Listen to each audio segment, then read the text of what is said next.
மற்ற mic confirm பண்ணுங்க. Ashik sir வேற ஒரு மைக் இந்த மைக் ப்ராப்ளம்னா அதை கொஞ்சம் என்ன செய்யலாம், அதை மாற்றலாம். அது ஓகேயா? இதுலையா ஒன்று பண்ணுங்க பாபு.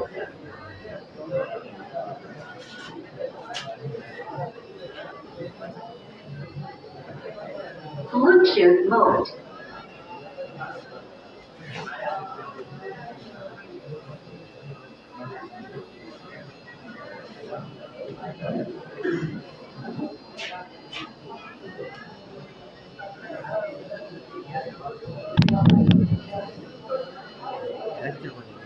சவுண்ட் சிஸ்டம் வேற ஒரு இது கொடுத்துட்டாங்க. சவுண்ட் சிஸ்டம் பார்த்து பேரண்ட்ஸ்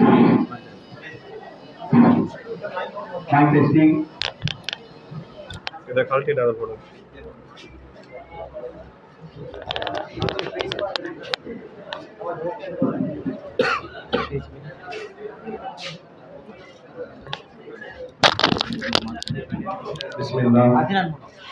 பிஸ்மில்லாஹிர்ரஹ்மானிர்ரஹீம்.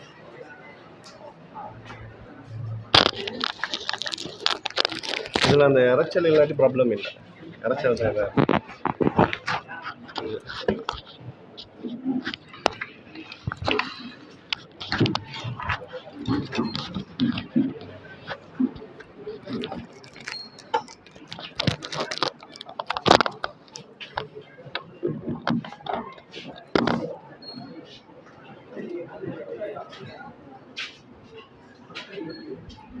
அஸ்ஸலாமு அலைக்கும் வரஹ்மத்துல்லாஹி வபரகாத்துஹு.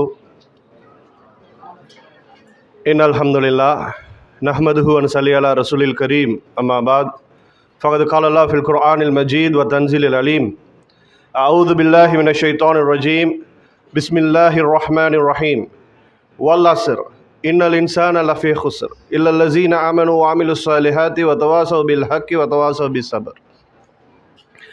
इन अस्दक़ल हदीस किताबुल्लाह व अहसनल हदी हदी मुहम्मदिन सल्लल्लाहु अलैहि वसल्लम व शर्रल उमूरि मुहदसातुहा व कुल्ल मुहदसतिन बिदअ व कुल्ल बिदअतिन ललाला व कुल्ल ललालतिन फिन्नार.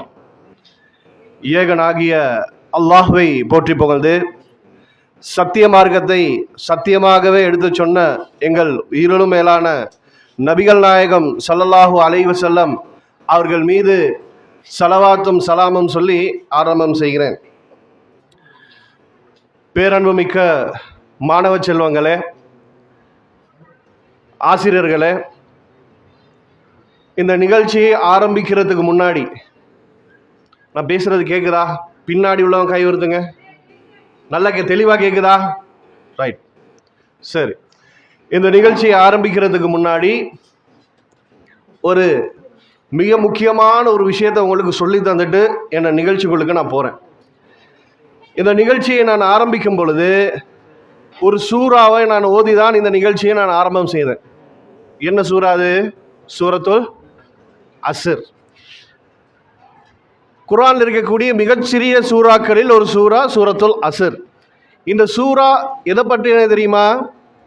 இந்த சூறா காலத்தை பற்றி ஒரு முக்கியமான ஒரு விஷயத்தை சொல்லுது. சரியா? காலத்தின் மீது அல்லாஹ் என்ன செய்கிறான்?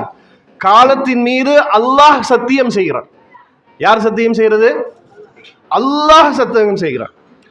வல் அஸ்ர், காலத்தின் மீது சத்தியமாக அப்படி என்று சொல்லி அல்லாஹ் ஒரு விஷயத்தின் மீது சத்தியமிட்டு சொல்கிறான் என்று சொன்னால் அது சத்தியமாக உண்மையாக இல்லையா?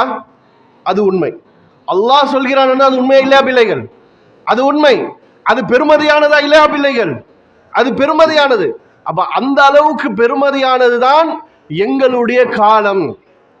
எங்களுடைய காலம் பொதுவாக எந்த ஒரு விஷயத்தை இருந்தால் என்ன செய்யலாம்? இழந்து விட்டால் பெற்றுக்கொள்ள முடியும். ஆனால் இப்பொழுது நீங்கள் தாண்டிய ஒரு நொடி, அதாவது ஒரு செகண்ட், இந்த ஒரு செகண்டை என்ன செய்யலாது? உங்களால் மீட்டி பெற முடியாது. அந்த அளவுக்கு மீட்டி பெற முடியாத ஒரு சொத்து என்னன்னு கேட்டால் அதுதான் காலம். பிள்ளைகள், நன்றாக ஒரு விஷயத்தை உங்களுடைய அடிப்படை உங்களோட மனசுல பதிய வச்சுக்கோங்க. என்னன்னு கேட்டா, வாழ்க்கையில் யார் ஜெயிக்கிறாங்க தெரியுமா? வாழ்க்கையில யாரு ஜெயிக்கிறாங்கன்னா, காலத்தை சரியான விதத்தில் பயன்படுத்தியவன் ஜெயிக்கிறான். யார் தோக்குறாங்க தெரியுமா? யாரு தோக்குறாங்கண்டா, காலத்தை வீணடிக்கிறவன் தோல்வி அடைகிறான். இதுதான் அல்லாஹ் காலத்தின் மீது சத்தியமிட்டு காலம் எந்த அளவுக்கு பெருமதி என்பதை எங்களுக்கு அல்லாஹ் உணர்த்துகிறான். எனவே இப்பொழுது இங்க நானும் நீங்களும் இந்த இடத்தில் ஒன்று குழுமி இருக்கிறோம். ஒரு மணித்தியாலம் அதிகமா போன ஒரு 1.5 மணித்தியாலத்துக்குள்ளுக்கு நிகழ்ச்சி முடிஞ்சிடும். இங்க உங்களுடைய முழுமையான அவதானம், உங்களுடைய முழுமையான கன்சன்ட்ரேஷன் என்ன செய்யணும்? இந்த நிகழ்ச்சியில நான் எது பேசுறேன், நான் என்ன சொல்லித்தாரேன் என்பதில் தான் முழுமையாக இருக்கணும். உங்களுடைய நண்பர்களோட பேசலாம், டிஸ்கஸ் பண்ணலாம், விளையாடலாம், வேண்டியது உங்களுக்கு செய்யலாம். எப்பொழுது இந்த அறையை விட்டு அல்லது இந்த மண்டபத்தை விட்டு நீங்கள் வெளியே போன பிறகு ஒரு காரியத்தை நீங்கள் செய்கிறீர்கள் சொன்னால் அந்த காரியத்தில் உங்களுக்கு முழு ஈடுபாடு தேவை. காரியத்தில் முழு ஈடுபாடு தேவை. ஒரு காரியத்தை செய்து கொண்டு இன்னொரு காரியத்தை செய்யக்கூடாது, அதுல சக்சஸ் வராது. படிக்கிற நேரத்தில் என்ன செய்யணும்? படிக்கணும். விளையாடுற நேரத்தில் விளையாடணும். விளையாடுற நேரத்தில் படிச்சீங்கன்னா ஒழுங்கா உங்களால விளையாட முடியாது. படிக்கிற நேரத்தில் விளையாடினீங்கன்னா ஒழுங்கா உங்களால படிக்க முடியாது. அதனால ஒரு நிகழ்ச்சி என்று சொன்னால் உண்மையில என்னது, யாருக்காவது விருப்பம் இல்லை. நிகழ்ச்சின்னு எத்தனை நிகழ்ச்சி இந்த ஸ்கூல்ல செய்யறாங்க அப்படின்னு நீங்க நினைச்சீங்கன்னு சொன்னா, உங்களுக்கு விருப்பம் இல்லை என்று சொன்னால் என்ன செய்யலாம்?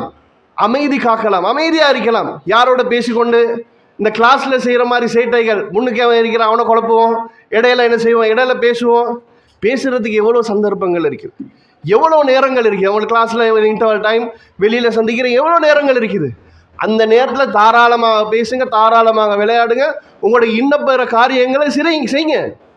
ஆனால் இந்த நேரத்தை தவற விட வேண்டாம். அல்லாஹ்வுக்காக கேட்கிறேன், இந்த நேரத்தை தவற விட வேண்டாம். உங்களுடைய முழுமையான கன்சன்ட்ரேஷன் இதில் இருக்கணும். அப்பொழுதுதான் நிகழ்ச்சி செய்யக்கூடிய எனக்கும் சந்தோஷமாக நிகழ்ச்சி செய்யக்கூடியதாக இருக்கும். அடுத்த நான் இந்த கூட இடத்துல மட்டும் இல்லை, நாடு பூராகவும் என்ன செய்கிறேன், இங்கே வெளியே எல்லா இடத்துலையும் செய்கிறேன். அப்போ அந்த இடத்துக்கு போனால் கூட நான் சொல்லுவேன், நான் ஒரு ஸ்கூலுக்கு போனேன், இந்த காட்டகஸ்கிலியே இந்த ஸ்கூலுக்கு நான் போனேன். அந்த மாணவர்கள் எப்படி மாணவர்கள் தெரியுமா? அற்புதமான மாணவர்கள், சொல்றது அவ்வளவும் கேட்டாங்க, நல்ல மாணவர்கள், தங்கமான மாணவர்கள் அப்படின்னு சொல்ற அளவுக்கு நீங்கள் நடந்து கொள்ள வேண்டும். நீங்கள் நடந்து கொள்வீர்கள் நான் நம்புறேன். சரியா? ரைட். இப்பொழுது நேரடியாக என்ன செய்யும், காலம் தாழ்த்தாமல் நேரடியாகவே நாங்கள் நிகழ்ச்சிகளுக்கு நாங்கள் போவோம். சரி பிள்ளைகள், டாபிக் போட்டிருக்குது என்ன?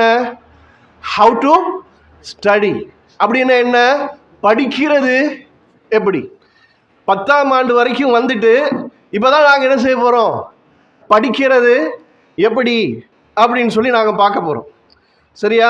A லெவல், இது கிரேட் 10க்கு மேலே இருக்கிறீங்கன்னு நினைக்கிறேன். அப்படியா? கிரேட் 10க்கு மேலேயா?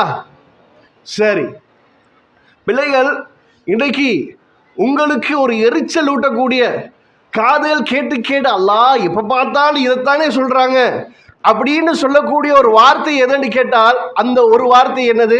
படி. என்னது? படி.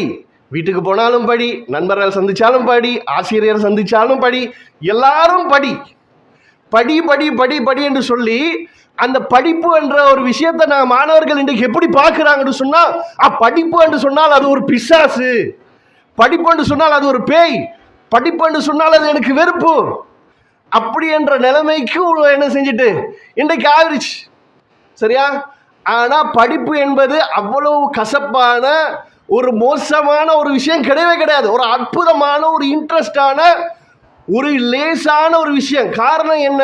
எங்களுக்கு சிஸ்டம் தெரியாது, எப்படி செய்யறேன்னு தெரியாது. இப்போ உதாரணமா உங்களுக்கு நான் என்ன செய்யறேன், கொஞ்சம் சீமேந்தும் கற்களும் அதே மாதிரி தேவையான இன்னும் போற இந்த வீடு கட்டுறதுக்கு தேவையான சாமான் எல்லாம் தாரேன், தந்து இந்த வீடு கட்டுங்களா அப்படின்னு சொல்லிட்டேன். எப்படி கட்டுவீங்க? முடியுமா உங்களால? தெரியாது. அதுக்கான ஏதோ அங்கிட்டு பார்த்து அவர் இப்படி கட்டினாரு, என் சாட்சா இப்படி கட்டினாரு, வாப்பா இப்படி, அதை மாதிரி எனக்கு கட்டலான்னு சொல்லி நீங்களாக யோசிச்சு கட்டினீங்கன்னா ஒரு குறிப்பிட்ட காலத்தில் என்ன செஞ்சிடும், இடிஞ்சு விழுந்துடும், ஸ்ட்ராங்கா இருக்காது, சரியான முறையில் அது அமைஞ்சிருக்காது. அப்ப என்ன பிரச்சனைன்னு கேட்டால், நீங்க படிக்க வேண்டிய விதத்தில், ஒரு காரியத்தை செய்ய வேண்டிய விதத்தில் நீங்கள் செய்யவில்லை. செய்ய வேண்டிய முறையில், சரியான முறையில் நீங்கள் செய்திருப்பீர்கள் என்று சொன்னால் உங்களுக்கு அந்த காரியத்தில் என்ன, காரியத்தில் வெற்றி கிட்டிருக்கும். இப்பொழுது இன்றைக்கு நாங்கள் இன்ஷா அல்லாஹ் பிள்ளைகள், இது ஒரு சின்ன டாபிக் இல்லை, பெரிய டாபிக். ஆனால் உங்களுக்கு இன்றைக்கு சின்னதாக சுருக்கி தான் என்ன செய்கிறேன், ரைட். ஏன்னா நான் சில 2 மாதம் 3 மாதங்கள் இந்த விஷயத்தையே நான் செஞ்சிருக்கிறேன் மாணவர்களே, அவ்வளோ விளக்கப்படுத்த வேண்டியிருக்குது. ஆனால் குறுகிய காலத்துக்குள்ள முயற்சி செஞ்சு உங்களுக்கு தேவையான கோல்டன் இன்ஃபர்மேஷன்ஸ், அவ்வளோ அற்புதமான தகவல்களை உங்களுக்கு தாரத்துக்கு இருக்கிறேன். எனவே நேரத்தை வீணாக்காம விஷயங்களை என்ன செய்யுங்க, விஷயங்களை நீங்கள் அவதானிக்கிறது மட்டும்தான் இருக்குது. சரியா? ரைட். அப்போ நாங்கள் ஒவ்வொரு பாயிண்டாக நாங்கள் என்ன செய்வோம், ஒவ்வொரு பாயிண்டாக நாங்கள் பார்ப்போம். சரி பிள்ளைகள், இப்போ ஒரு கேள்வியோடு என்ன செய்கிறேன், ஒரு கேள்வியோடு இந்த நிகழ்ச்சியை நான் ஆரம்பிக்கிறேன். என்ன கேள்வி கேட்டிருக்கிறதுல, why should we study, நாங்கள் ஏன் படிக்கணும் அப்படின்ற ஒரு கேள்வி. சரியா? இப்போ கேள்வி கேட்டு நான் பெரிய அளவுக்கு நேரம் கடத்த நான் விரும்பலை. ஒருத்தர் 2 பேருக்கு மட்டும் சந்தர்ப்பம். இப்போ ஸ்கூலுக்கு நீங்கள் பாடசாலை கல்வி படிக்கிறீங்க, என்ன பாடம் படிக்கிறீங்க, கணித பாடம் படிக்கிறீங்க, விஞ்ஞானம் பாடம் படிக்கிறீங்க, வரலாறு படிக்கிறீங்க, தமிழ் படிக்கிறீங்க, இன்னும் பல பாடங்களை நீங்கள் படிக்கிறீங்க. இந்த பாடங்களை பிள்ளைகள் எதற்காக படிக்கணும், சொல்லுங்க பாப்போம்.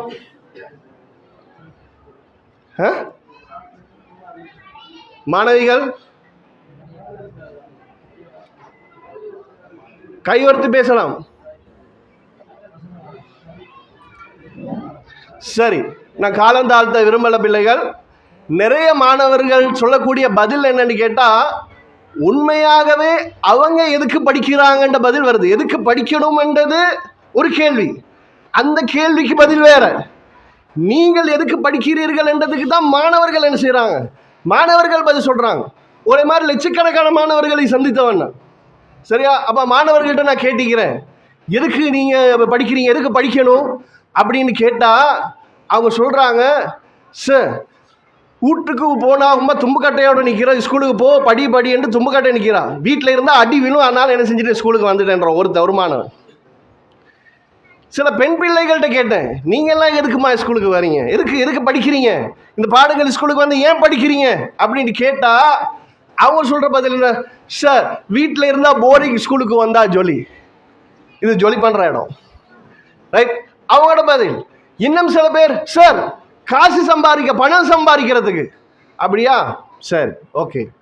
இப்படி இன்னும் சில மாணவர்கள், சார் சமூகத்தில் ஒரு நல்ல பிரஜையாக வாழ்றதுக்கு. இன்னும் சில மாணவர்கள், பிள்ளைகள், இதெல்லாம் படிக்கிறதால உங்களுக்கு கிடைக்கக்கூடிய பிரதிபலன்கள். படிக்கிறதால என்ன செய்யும், அதுகள் உங்களுக்கு கிடைக்கலாம். நீங்க சில நேரம் படிச்சாலும் உங்களுக்கு நீங்க பணக்காரன் ஆகலாம், படிக்கல என்றாலும் பணக்காரன் ஆகிறதுக்கு வாழலாம். உங்களுக்கு நீங்க படித்தாலும் நல்ல பண்புள்ளவனாக உங்களுக்கு ஆகலாம். சில நேரம் பாடசாலை கல்வியை படிக்காமலும் உங்களுக்கு என்ன செய்யலாம், நல்ல ஒரு சமூக பிரஜையாக உங்களுக்கு என்ன செய்யலாம், உங்களுக்கு ஆகலாம். இப்போ என் கேள்வி என்னன்னு கேட்டால், நீங்கள் எதுக்காக வேண்டி பாடசாலையில் உள்ள இந்த பாடங்களை படிக்கிறீர்கள் அப்படின்னு சொன்னால், பிள்ளைகள் நல்லா என்ன செய்யுங்க, நல்ல ஒரு விஷயத்தை விளங்கிக்கோங்க. ஒரு காரியத்தை நாங்கள் செய்கிறோம் என்று சொன்னால், அந்த காரியத்தை நாங்கள் எதுக்கு செய்கிறோம்னு புரிஞ்சு செய்யணும், விளங்கி செய்யணும். அப்பொழுதுதான் அந்த காரியத்தில் என்ன செய்யும், எங்களுக்கு வெற்றி கிட்டும். அப்போதான் அதில் சக்ஸஸ் கிடைக்கும். ரைட். சும்மா ஒன்றும் செய்யலாது. சும்மா ஒருத்தன் பஸ்ஸில் ஏறுறான், பஸ்ஸில் ஏறி, எதுக்குப்பா பஸ்ஸில் ஏறினா, நான் சும்மா ஏறினேன், லூஸ் என்னவீங்க தானே அவனை.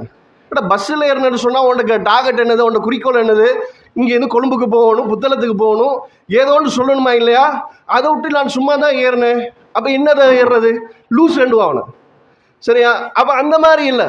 இப்போ உங்கள் உமாட்ட போயிட்டு என்ன சரி, உங்கள் உமாட்ட போயிட்டு ஏம்மா தேங்காய் திருவுறீங்க என்று கேட்டால் உமா சொல்ல, எனக்கு வேறு வேலை இல்லாதான் திருவிட்டு இருக்கேன். அப்படியா? அதுக்காக செய்கிறாங்க? இல்லை, தேங்காய் திருவுறேன், பால் எடுக்க, பால் வேணும், பாலை கறி ஊற்றினா தான் கறி ருசியாக இருக்கும், காரணம் இருக்குது. அந்த மாதிரி எந்த ஒரு விஷயத்தை செய்கிறதா இருந்தாலும் உங்களுக்கான ஒரு தெளிவு வேணும். சரி பிள்ளைகள், இப்போ கத்தி இருக்குதா இல்லையா, கத்தி, இந்த கத்தியை கூர்மையாக கொண்டோம்னா என்ன செய்யணும், வெரி குட், என்ன செய்யணும், தீட்டணும். நல்ல கல்லொண்டை எடுத்து அந்த கல்லில் பிடிச்சி உரசுற நேரம் தான், அல்லது அதுக்குரிய மெஷினில் தீட்டக்கூடிய அந்த நேரத்தில் தான் அது வந்து ஷார்ப்பாக இயங்கும்.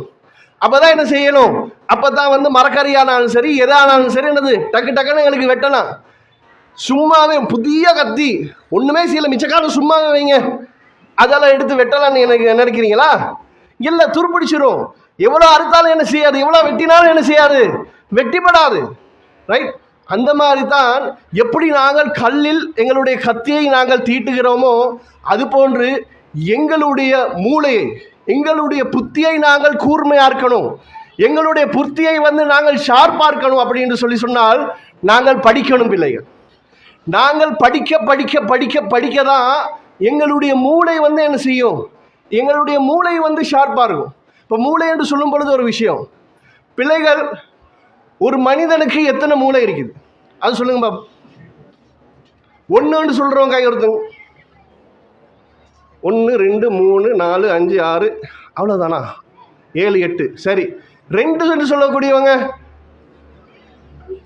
1 2 3 4 5. நீங்கள் ஸ்கேன் பண்ணி பாருங்க, காரணம் வந்து நீங்கள் அதிசய பிறவிகள். சரியா சரியா, சும்மா கோச்சி கொள்ளவானா, சரியா? ரைட்.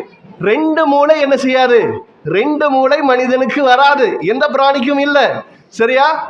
என்ன, ஒரு மூளை தான், ஆனால் ஒரு மூளையில 2 பகுதிகள். என்ன சொல்லுவோம், வலது மூளை இடது மூளை. ஒரே மூளையில 2 செக்ஷன். ஒரு வீட்டில் 2 ரூம் இருக்கிற மாதிரி, அது ஒரு வீடு இது ஒரு வீடு இல்லை. சரியா? அப்போ அதுதான் என்னது, இன்னும் அதிகமான மாணவர்கள் என்ன செய்ய, கையை உயர்த்தலை, நமக்கு தான் மூளையே இல்லை, நாங்கள் எதுக்கு உயர்த்துவோம். சரியா? அப்படின்னு என்ன செஞ்சுட்டாங்க, அப்படின்னு விட்டுட்டாங்க. சரி பிள்ளைகள், விஷயத்துக்கு வாங்க. இப்போ பிள்ளைகள் நீங்கள் என்ன செய்கிறீங்க, உதாரணத்துக்கு நீங்கள் சயின்ஸ் பாடம் படிக்கிறீங்க. சயின்ஸ் பாடம் படிக்க போல தண்ணிக்கு என்ன குறியீடு எப்படி யூஸ் பண்ணுவீங்க, H2O. இப்போ H2Oன்னு படிச்சிங்க தானே, H2Oன்னு படிச்சு நீங்கள் வாழ்க்கையில் என்னைக்காவது அதை வந்து யூஸ் பண்ணீங்களா? ரொம்ப தாகமாக இருக்குது, எனக்கு ஒரு கிளாஸ் H2O தாங்க. நேற்று வரைக்கும் நல்லா இருந்த பிள்ளை தான் இன்றைக்கி என்னமோ வேற என்னமோ பாச பீசுதுன்னு வாங்க வீட்டில். சரியா? அப்போ என்ன, அப்போ நீங்கள் யூஸ் பண்ணலை. இப்போ கணித பாடம் என்ன செய்றீங்க, கணித பாடம் படிக்கிறீங்க. அதில் வந்து முக்கோணம் சதுரம் வட்டம் பையார் வர்க்கம் எக்ஸ் வர்க்கம் y வர்க்கம் அப்படின்னு நிறைய பாடங்களை படிக்கிறீங்க, விஷயங்களை படிக்கிறீங்க. என்னைக்காவது உங்கள் வாப்பா அவங்கள்ட்ட கேட்குறாரு, இந்த என்ன இந்த பிஸ்னஸ் வந்து எந்த அளவுக்கு ப்ராஃபிட் எந்த அளவுக்கு லொஸ்ட்டுன்னு சொல்லுங்க வாப்பா கேட்டால், உங்களுக்கு 4 முக்கோணம் 2 பெட்டி சொல்லுங்க. அப்போ எதுக்கு இந்த முக்கோணம் சதுரம் இதெல்லாம் எதுக்கு படிச்சிங்க? பிள்ளைகள் நல்லா விளங்கிக்கோங்க. நீங்கள் இந்த கணிதம் லொஜிக் அந்த விஷயங்கள் நீங்கள் படிக்க படிக்க படிக்க உங்களுடைய இடது மூளை என்ன செய்யுது, உங்களுடைய இடது மூளை ஷார்ப் ஆகுது. அதே நேரம் நீங்கள் அந்த கலை விஷயங்கள் வரலாறு மாதிரி விஷயங்களை நீங்கள் படிக்க படிக்க படிக்க உங்களுடைய வலது மூளை ஷார்ப் ஆகுது. அப்போ 2 பகுதி, மூளையுடைய 2 பகுதியும் ஷார்ப் ஆக்குறது தான் நீங்கள் என்ன செய்றீங்க, ஸ்கூலுக்கு வந்து பாடசாலை கல்வியை நீங்கள் படிக்கிறீங்க. ஏன் உங்களுடைய மூளை வந்து ஷார்ப் ஆகணும், ஏன் உங்களுடைய புத்தி உங்களுடைய அறிவு ஷார்ப் ஆகணும் என்று சொன்னால், வாழ்க்கையில் சரியான தேவையான சந்தர்ப்பத்தில் சரியான முடிவு எடுக்கிறதுக்கு பேர் தான் இங்கிலீஷில் சொல்லுவாங்க டிசிஷன் மேக்கிங். என்னது டிசிஷன் மேக்கிங்? வாழ்க்கையில் எவன் ஜெயிக்கிறான் தெரியுமா, சரியான நேரத்தில் சரியான டிசிஷன். டிசிஷனில் நீங்கள் பிளவுட்டீங்கன்னா நீங்கள் லைஃப்பில் வந்து ராங் ரூட்டில் போயிடுவீங்க. சரியான முடிவு எடுக்கிறதுக்கு உங்களுக்கு என்ன தேவை, உங்களுக்கு அறிவு தேவை. உங்களுடைய அறிவு கூர்மையாக இருந்துச்சு என்று சொன்னால், ஒரு பிரச்சனை வருது, ஒரு விஷயம் வருது, இதுக்கு எப்படி முடிவு எடுக்கலாம் யோசிப்பீங்க. மூளைக்குள்ளுக்க மூளை என்ன செய்யும், மூளை ஸ்பீடாக இயங்கும். ஸ்பீடாக இயங்கி இப்படி ஒரு முடிவு எடுப்போம், இதுதான் சரியான விஷயம் ரெண்டு ஒரு முடிவு எடுப்பீங்க. அந்த முடிவு எடுத்துட்டீங்கன்னு சொன்னால் ரைட், அதில் சக்ஸஸ் இருக்கும். 1-2 விஷயங்களை பிழை வந்தால் கூட பெரும்பான்மையான விஷயங்களை உங்களுக்கு வெற்றி கிட்டும். அப்போ அதுக்கு என்ன தேவை, உங்களுக்கு அறிவு தேவை. அறிவு ஷார்ப்பாக இருக்கணும். அப்போ பிள்ளைகள் படிக்கிறது என்பது உங்களுடைய அறிவை கூட்டுவதற்கு தான் என்ற ஒரு அடிப்படையான விஷயத்தை உங்களோட மனசில் ஆழமாக என்ன செய்யுங்க, பதிவு செஞ்சுக்கோங்க. ரைட் பிள்ளைகள், பவர் ஆஃப் யுவர் பிரெயின். பிள்ளைகள் இந்த படிப்புன்னு சொல்கிறோமே இல்லை பேசுகிறோமே, இந்த படிப்பை வந்து உங்களுடைய உடம்புல வந்து செய்யக்கூடிய பகுதி என்ன, எது செய்யுது இந்த படிப்பை? உங்களுடைய மூளை. உங்களுடைய கைகள் எழுதினாலும், உங்களுடைய கண்கள் பார்த்தாலும், உங்களுடைய காதுகள் வந்து கேட்டாலும், எது வந்து செய்த அவ்வளவு வேலை எது செய்ய வைக்குது? உங்களுடைய மூளை. உங்களுடைய மூளை வந்து எல்லாத்துக்கும் வந்து ஒரு மூளை தான். முதலாவது அந்த பேசிக்க புரியுங்க. ஸ்ரீலங்காவில் உள்ளவனுக்கு எந்த மூளையோ ஜப்பான்ல உள்ளவனுக்கு என்னது அந்த மூளை தான். இந்தியாவில் உள்ளவனுக்கு அந்த மூளை தான். இப்போ உங்களுடைய வகுப்பறைகள் எடுங்க. உங்களோட வகுப்பறையில வந்து கிளாஸ்ல ஃபர்ஸ்ட் வரானே, ரொம்ப எல்லா பாடத்திலையும் ஒரு திறமையான பெஸ்டான மார்க் எடுக்கிறானே, அவனுக்கும் அந்த மூளை தான். கிளாஸ்ல வந்து ரொம்ப பின்னுக்கு நிற்கிறானே, எல்லா பாடத்திலையும் குறைவான மார்க்ஸ் எடுக்கிறானே, அவனுக்கும் அதே மூளை தான். அப்ப அந்த மூளையை வச்சு சில பேர் குறைவான மார்க்ஸ் எடுக்கிறாங்க, அந்த மூளையை வச்சு இன்னும் பேர் அதிகமான மார்க்ஸ் எடுக்கிறாங்க. ஏன் பிள்ளைகள்? காரணம் மூளையை பயன்படுத்த வேண்டிய விதத்தில் பயன்படுத்தவில்லை. பிள்ளைகள் உங்களுக்கு தெரியுமா? உங்களுடைய மூளையில் வந்து 60 ட்ரில்லியன் பிரெயின் செல்ஸ் இருக்கு. எத்தனை? 60 ட்ரில்லியன் பிரெயின் செல்ஸ். இன்னும் சொன்னால் இன்னும் சில விஞ்ஞானிகள் ஆய்வாளர்கள் சொல்ற விஷயம் என்னன்னு கேட்டால் 60ல இருந்து 90 ட்ரில்லியன். உங்களுக்கும் தெரியாது, எனக்கும் தெரியாது எத்தனை ஜீரோன்னு, அந்த அளவுக்கு. ஆனா ஒரு மனிதன் தனது வாழ்நாளில் வந்து சராசரியாக ஒரு மனிதன் தன்னுடைய வாழ்நாளில் சராசரியாக 10ல இருந்து 12 வீதம் தான் யூஸ் பண்றது. மீதி 88ல இருந்து 90 வீதம் என்ன நடக்குது அப்படின்னு கேட்டா அப்படியே யூஸ் இல்லாம போகுது. பிள்ளைகள் நீங்க முழுமையா அங்க கவனிக்க தேவையில்ல. இங்க என்ன செய்யுங்க, இங்க பாருங்க. ரைட். அவ 88 வீதம் 90 வீதம் வீணா தான் போகுது. 10ல இருந்து 12 வீதம் தான் நீங்க யூஸ் பண்றது. அல்லாஹு அக்பர். இப்ப நீங்க சொல்றீங்க, சார் எனக்கு ஞாபக சக்தி இல்ல, எனக்கு படிக்கிறது வந்து என்னுடைய மூளையில சேவ் ஆகுது இல்ல, என் மூளையில ரெக்கார்ட் ஆகுது இல்ல, எனக்கு நல்ல மூளை இல்ல.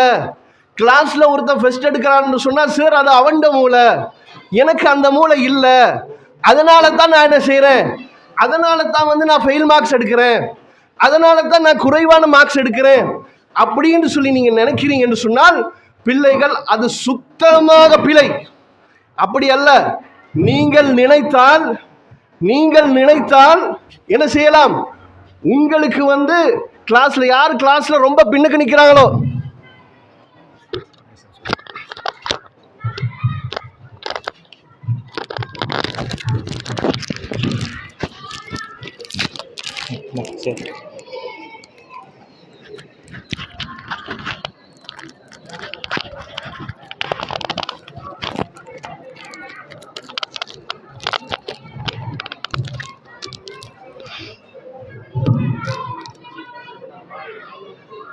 சரி,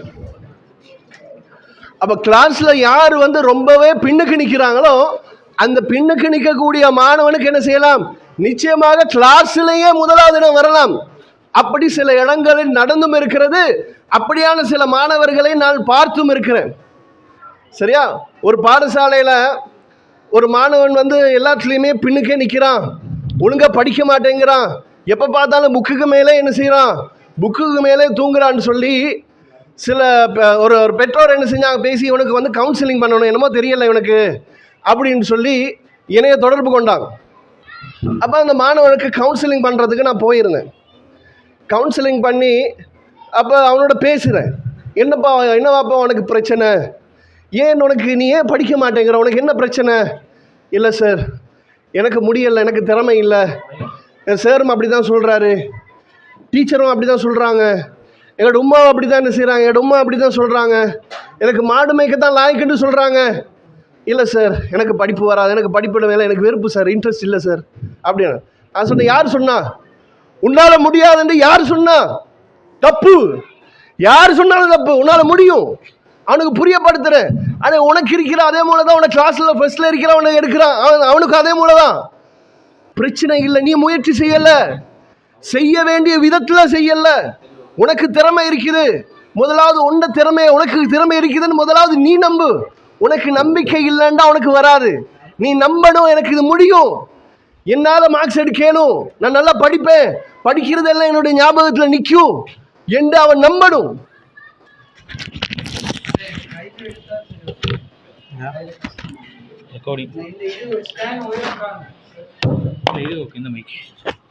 அதில் இடையில அந்த சின்ன சவுண்ட் ஒன்று தான் சொல்லி மேனேஜ் பண்ணுவோம்.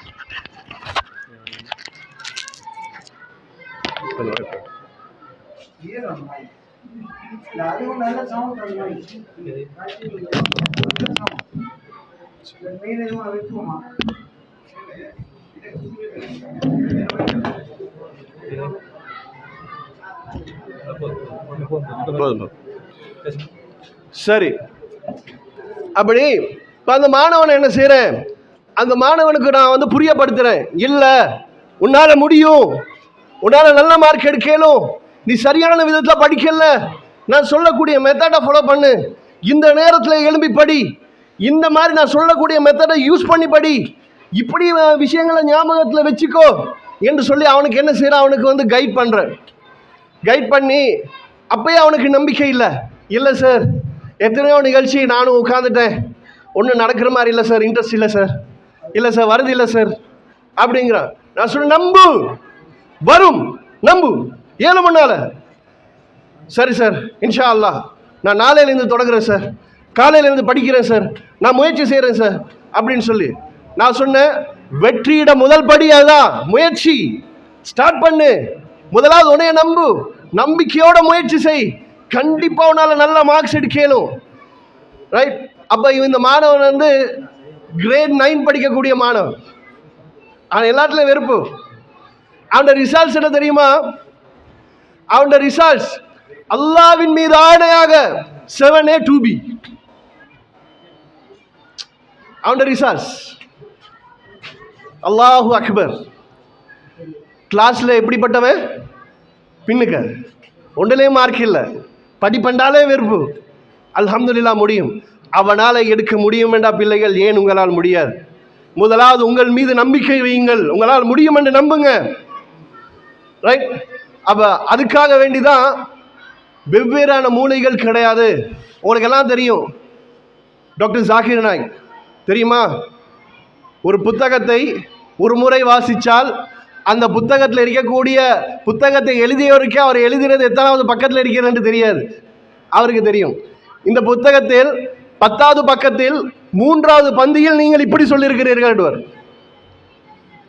அல்லாஹ் மீதானையாக அவருக்கு எந்த மூளையோ அந்த மூளை தான் எனக்கும் உங்களுக்கும் இருக்குது. விஷயம் என்ன? முயற்சி பிளஸ் பயிற்சி, முயற்சியும் பயிற்சியும். அதனால் அவர் ஒரு சாதனையாளராக இன்றைக்கு நிற்கிறாரு. பிள்ளைகள், நீ இங்க இருக்கக்கூடிய ஒவ்வொரு மாணவனுக்கு நான் சொல்றேன், இங்க இருக்கக்கூடிய ஒவ்வொரு மாணவனுக்கு நான் சொல்றேன்னு கேட்டால் நிச்சயமாக நீங்க ஒவ்வொருத்தரும் சாதனை பண்ணலாம். அதுக்கு முக்கியம் நம்பிக்கை, உங்க மீது நீங்க வைக்கக்கூடிய நம்பிக்கை. 2வது, அதுக்கு முன்னாடி படிச்சவன் மீது நீங்க வைக்கக்கூடிய நம்பிக்கை. 2வது, உங்க மேலமா நீங்க வைக்கக்கூடிய நம்பிக்கை. அடுத்தது நீங்கள் செய்யக்கூடிய முயற்சி. இது சக்சஸ் தரும். சரியா பிள்ளைகள்? அப்ப நீங்க என்ன செய்யுங்க, அந்த முயற்சியோட என்ன செய்யணும், முயற்சியோட நீங்க விஷயம் செய்யணும். இது ஆஃப் பண்ணிருச்சு, இது ஆன் பண்ணு. சரி, அடுத்தது, முதலாவது படிக்கிறதுல உங்களுக்கு தேவையான விஷயம் என்னன்னு கேட்டா, படிக்கிற பாடத்துல உங்களுக்கு வந்து ஆர்வம் இருக்கணும், இன்ட்ரெஸ்ட் இருக்கணும். உதாரணமா நான் என்ன செய்றேன், இப்ப பிள்ளைகள் நான் அவங்களே கூப்பிட்டேன், பிள்ளைகள் வாங்க எல்லாரும் விளையாடும், கிரிக்கெட் அடிப்போம் வாங்க போ. சார் ரெடி சார், நான் பெட் கொண்டு வரேன், அவர் பவுல் கொண்டு வாரு, எல்லாம் நடக்கும், வாங்க சார் ரெடி. பிள்ளைகள் எல்லாரும் புக் எடுங்க, படிப்போம். படிக்கவா அப்படின்னு என்ன அப்படின்னு போயாச்சு. நீங்க சரியான செய்யுங்க.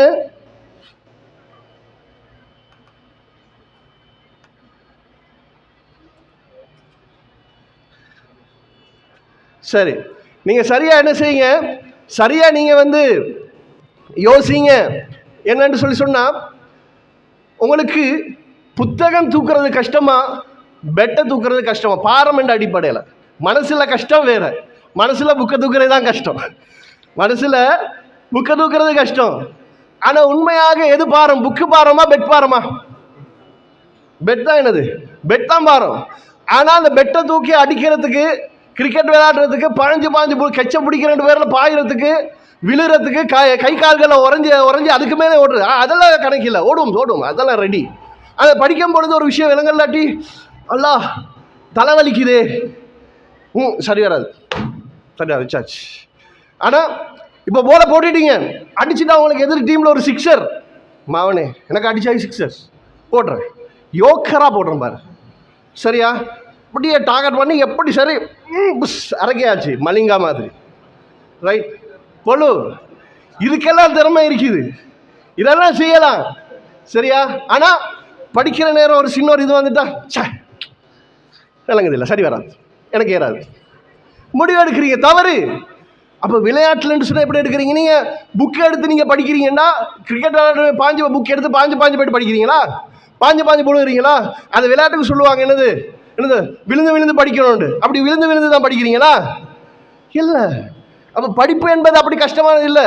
இப்போ என்ன நடந்திருக்கிறதுன்னு சொன்னால், கஷ்டமானது உங்களுக்கு லேசாக விளங்குது, விளையாடுறது கஷ்டம், உடம்பெல்லாம் அந்த அளவுக்கு வலி. அப்படிதான் வீட்டுக்கு போனேன்னு விளையாடி ஃபுட்பால் அடித்து கிரிக்கெட் விளையாடி கொஞ்சம் ரெஸ்ட் எடுக்கணும், அப்படிதானே? சரியா? படித்து டயர்டாகினா கொஞ்சம் என்னது கொஞ்சம் தலைவலிக்கிற மாதிரி இருக்கும், அவ்வளோதான், வேறு பெருசாக ஒன்றுமே இல்லை. ஏன்னா அது மூளையாலே செய்கிறது, சரியா?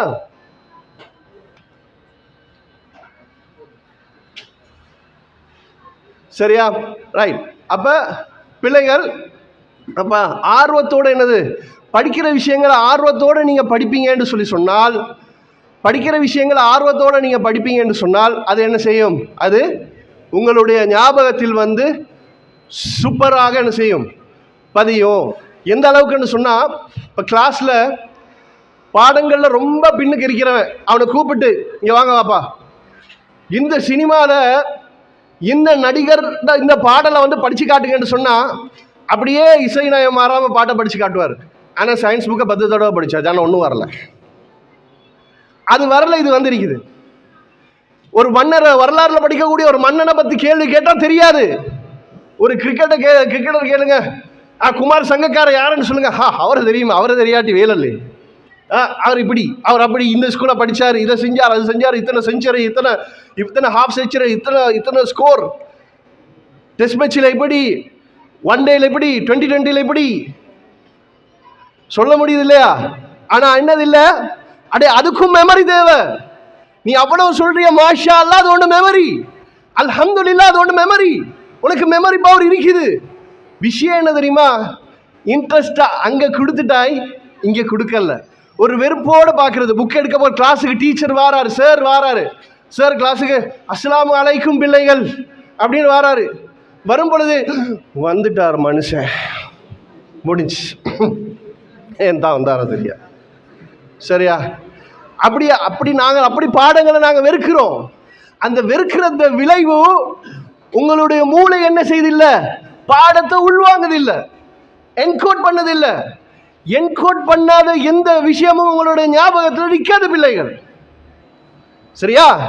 ரைட். அதுதான் பிள்ளைகள் நான் உங்களுக்கு சொன்னேன். உங்களோட மூளை எல்லாத்துக்கும் ஒரு மூளை தான். இந்த மூளையை வந்து நீங்கள் சரியான விதத்தில் யூஸ் பண்ணீங்கன்னு சொன்னால் நீங்கள் ஒவ்வொருத்தரும் சாதனை ஆகலாம். சரி, அதில் அது இன்ட்ரெஸ்ட்ன்றது இதுக்கு பிறகு ஒரு வார சாப்டர். இந்த இடையில இந்த ஸ்க்ரீன் போட்டதால் அந்த விஷயத்தை உங்களுக்கு புரியப்படுத்தினேன். சரி, எல்லாத்தையும் விட ரொம்ப ரொம்ப முக்கியமாக அடிப்படையாக நீங்கள் படித்து வச்சிருக்க வேண்டிய, தெரிஞ்சு வச்சிருக்க வேண்டிய ஒரு விஷயத்தை இப்போ நான் சொல்லித்தர போகிறேன். இப்போ நான் உங்களுக்கு சொன்னேன், உங்களுடைய ஒட்டுமொத்த படிப்பு விஷயங்களை வந்து எது செய்யுது? மூளை. அது மட்டும் இல்லாமல் உங்களுடைய ஒட்டுமொத்த உடம்பையும் கண்ட்ரோல் பண்ணுது எது? உங்களோட கை கால் அசையுது என்று சொன்னாலும் என்னது? மூளை. ஆனால் மூளையை இன்னொன்று கண்ட்ரோல் பண்ணுது. மூளையை, அதாவது சில ராஜாக்களை ராணிமார் கண்ட்ரோல் பண்ணுற மாதிரி. ராஜா எல்லா இடத்துலையும் அவர், எல்லா படையிலும் சரி, அங்கேயும் சரி, மீட்டிங்லையும் சரியும், எல்லாத்துலேயும் அவர் ராஜா. நான் சொல்கிறேன் செய், போ, அதை செய்யாத விளக்குவேன், இவர் ராஜா. ஆனால் மனைவி ராணிக்கிட்ட சொல்லுங்கம்மா செஞ்சுதாரு, சரியா? இதான் என்ன பெரும்பான்மை? என்னது பெரும்பான்மை? அது இருக்குது. அந்த மாதிரி தான் மனசு கிட்ட, மனசு சொல்றத மூளை கேட்கும், மூளை அப்படியே செய்யும். உங்களோட மனசு எதை நம்புதோ அதை நம்புறதுக்கு ஏற்ற மாதிரி பிள்ளைகள் நீங்க மாறுவீங்க. உங்களுக்கு எல்லாம் தெரிஞ்ச ஹதீஸ் பிள்ளைகள், உங்களுக்கு எல்லாம் தெரிஞ்ச ஹதீஸ், சின்ன பிள்ளைக்கும் பாடமான ஒரு ஹதீஸ், இன்னமலாமாலு பின்னியா. குட். உங்களுடைய எண்ணங்கள் தான் செயல்களாக மாற்றமடைகின்றன. இதுதான் சைக்காலஜி சொல்லுது. சைக்காலஜிஸ்ட் உளவியலாளர்கள் சில காலத்துக்கு முன்னாடி சண்டை போட்டு கொண்டாங்க. சண்டைன்னா கருத்து மோதல். சில பேர் சொன்னாங்க முதலாவது எண்ணம், முதலாவது வந்து செயல், அதுக்கு பிறகுதான் எண்ணம் வேண்டாங்க. ஏன்? சில பேர் ஓங்கி அரைஞ்சிருவோம். ஓங்கி அரைஞ்சிட்டு என்ன இருந்தாலும் நான் அவருக்கு அடிச்சிருக்க கூடாது அப்படின்னு நினைப்பாங்க. இன்னும் சில பேர் வந்து என்னது கோவம் வந்ததால அடிச்சிருப்பாங்க. இப்போ ஆர்கியூமெண்ட் என்ன நடக்குதுண்டா, சும்மா அடிச்சிருப்பானா? இல்லை, என்ன சரி நீ கோவம் ஊட்டியிருப்பாய், அந்த கோவத்துக்கு ஏற்ற மாதிரி அவர் ரியாக்ட் பண்ணிப்பான். அப்போ முதலாவது என்னது? சிந்தனை. சிந்தனைக்கு அப்புறம் செயல். இதை ரசூல்லா வந்து சிம்பிளா சொல்லிட்டு போனாங்க. எல்லாரும் சொல்லுவாங்க ஃபாதர் ஆஃப் சைக்காலஜி யார்கிட்ட கேட்டால் என்ன சொல்லுவாங்க? சர் சிக்மண்ட் ஃப்ராய்ட் அப்படின்னு சொல்லுவாங்க. ஆனால் என்னை பொறுத்த வரைக்கும் நான் சொல்லுவேன் நபிகள் நாயகம் ஸல்லல்லாஹு அலைஹி வஸல்லம். சிம்பிளாக சொன்னார். சரியா? எனக்கு இன்னொரு ஞாபகம் இருக்கு. நான் இந்த கேள்வி கேட்டேன், மாணவர்களுக்கு தெரியுமான்னு பார்க்க. பிள்ளைகள் ஃபாதர் ஆஃப் சைக்காலஜி யாருன்னு சொன்ன ஒரு மாணவன் எழும்பி சொல்லுவாப்பா, சார் சார் இது சிக்கன் ஃப்ரைடா? சிக்மண்ட் ஃப்ராய்டுன்னு தான் சொல்லியிருக்கான் போல. அவனோட ப்ரொனன்சியேஷன் வந்து அப்படி இருக்குது. சரியா? ரைட். ஆனால் உண்மையில் என்னது? உண்மையில் வந்து இந்த தியரியை சொன்னாங்க. இந்த தியரியில் மிகப்பெரிய உண்மை இருக்குது. இந்த டாப்பிக்கை நான் மிச்சம் நீட்டாமல் ரெண்டு உதாரணம் அவ்வளோதான் உங்களுக்கு புரிஞ்சிடும். 2 உதாரணம்.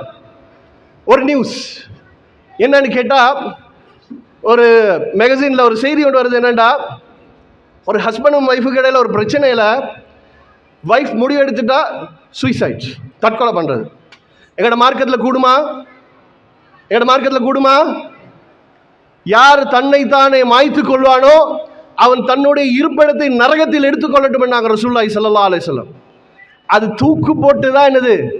தூக்கு போட்டு தான் அந்த சாவணுன்றது இல்லை, கன் வச்சு சுடணும்ன்றது இல்லை, கத்தி வச்சு குத்தி கொள்ளணும்ன்றது இல்லை. நீங்கள் நாளைக்கு போதையை பயன்படுத்தி அதன் மூலமாக உங்களுக்கு மரணம் நிகழ்ந்தால் நீங்களும் தற்கொலைதாரிகள் தான். இந்த அடிப்படையை நல்லா என்ன செய்யுங்க, உங்களோட மனசில் புரிய வச்சுக்கோங்க. பிள்ளைகள், இன்றைக்கு வந்து இந்த காலம் வந்து மிகப்பெரிய அளவில் சீரழிது. உங்களை கெடுக்கிறதுக்கு, உங்களுடைய எதிர்காலத்தை நாசமாக்குறதுக்கு வெளியில ஒவ்வொருத்தருமே பிசினஸுக்காக தண்ட பொக்கட்டை நிறைக்கிறதுக்காக உங்களை பலிக்கடாவாக்க பார்க்கிறான், உங்களோட வாழ்க்கையை நாசமாக்குறான். நீங்க கவலையில இருப்பீங்க, இவ்வளோ படிச்சு மார்க் வரலையே, என்ன செய்யறது சொல்லுவான். ஒரு சைத்தான் வருவான், கொஞ்சம் குடிச்சு பாரு, கொஞ்சம் இழுத்து பாரு, கொஞ்சம் நாக்கில் வச்சு பாரு, கொஞ்சம் நக்கி பாரு, எப்படி இருக்கும் தெரியுமா? சொர்க்கத்தில் இருக்கிற மாதிரி இருக்கும். பாவிகள், நரகத்துக்கு போறீங்க. அதுல இருந்தா பிள்ளைகள், அதுல இருந்து மீள்வது என்பது ரொம்ப சிரமமான விஷயம். சில இந்த ட்ரக் அடிக்ட் கேஸஸ் வந்து ஹேண்டில் பண்ண ரொம்பவே கஷ்டம். சிலதை என்னால் முடியாமல் என்ன செய்வேன், என்னால் முடியல, போங்க ஆன்டி நார்கோட்டிக் அசோசியேஷனுக்கு போங்க, ட்ரீட்மெண்ட் எடுங்க அப்படின்னு சொல்லி சஜஸ்ட் பண்ணி அனுப்புறது. எத்தனை பெற்றோர்களுடைய கண்ணீர்கள்! உங்களை வந்து ராஜாவாக பார்க்க நினைத்தவர்கள் உங்களுடைய பெற்றோர்கள். என்ன புள்ள அப்படி வருவானே, என்ன புள்ள ஒரு டாக்டராக வரமாட்டானா, என்ன புள்ள ஒரு இன்ஜினியராக வரமாட்டானா, குறைஞ்ச ஒரு நல்ல பிரஜாவாக வரமாட்டானா, ஒரு நல்ல பிஸ்னஸ் மேனாக வரமாட்டானா, நல்ல லோயராக வரமாட்டானா. உங்களுடைய பெற்றோர்கள் உங்களுக்கு ஏங்குறாங்க, உங்களை நினைச்சு கனவு காண்றாங்க. ஆனா எவனோ ஒரு சைத்தான் வந்து ஒன்று தாராண்டு, இதை கொஞ்சம் பாரு, இதை கொஞ்சம் செய், அவன் பிசினஸுக்காக வேண்டி உங்களை வந்து நரக படுகொடியில தள்ளுறான். வெட்டி வீசுங்க, அவங்கள கழுத்தை இல்ல துண்டிப்பா, அவங்களோட ஃப்ரெண்ட்ஷிப்பை, அவங்களோட தொடர்பை வெட்டி வீசுங்க. எக்காரணத்து கொண்டும் பிள்ளைகள் அதுக்கு போவாதீங்க. போதையில் நீங்கள் இருந்தால் நீங்கள் நீங்களாக இருக்க மாட்டீர்கள். அதாவது இவ்வளவு சின்ன கல், இப்படியான ஒரு கல்லை கடக்கிறதுக்கு எவ்வளவு நேரம் போகும்? இப்படி ஒரு கல்லை வச்சு கல் இப்படிக்கன்னா போயாச்சு. அது போதையில் இருக்கிறோம் பாருங்க, ஏன்னா மலையை கடக்கிற மாதிரி இப்படி போவான், ஏன்னா மூணுல இருக்கிற மாதிரி, சந்திரன்ல இருக்கிறோம், அப்படிதான் இருக்கிறானுங்க. சுயபிந்தம் இட்டு சாரங்கள் விலகி குடி ரோட்டில் விழுந்து பார்க்கிறவெல்லாம் காரி துப்பி, இப்படியும் ஒரு ஜென்மமா, இப்படியும் ஒருத்தனா, சி இந்த மாதிரி கேட்கணுமா? மாஷா அல்லாஹ், அந்த பொடியை இருக்கிறானே, எப்படிப்பட்ட பொடியும் தெரியுமா? இந்த புள்ளை இருக்கிறே, இது எப்படிப்பட்ட புள்ளை தெரியுமா? அந்த பிள்ளைக்கு அல்லாஹ் என்ன செய்யணும்? அல்லாஹ் வந்து சொர்க்கத்தை கொடுக்கணும், நல்ல இது கொடுக்கணும். உங்களுக்கு தெரியாமல் உங்களுக்கு துவா கிடைக்கும், நீங்கள் நல்ல பிள்ளைகளாக இருக்கிற நேரம்.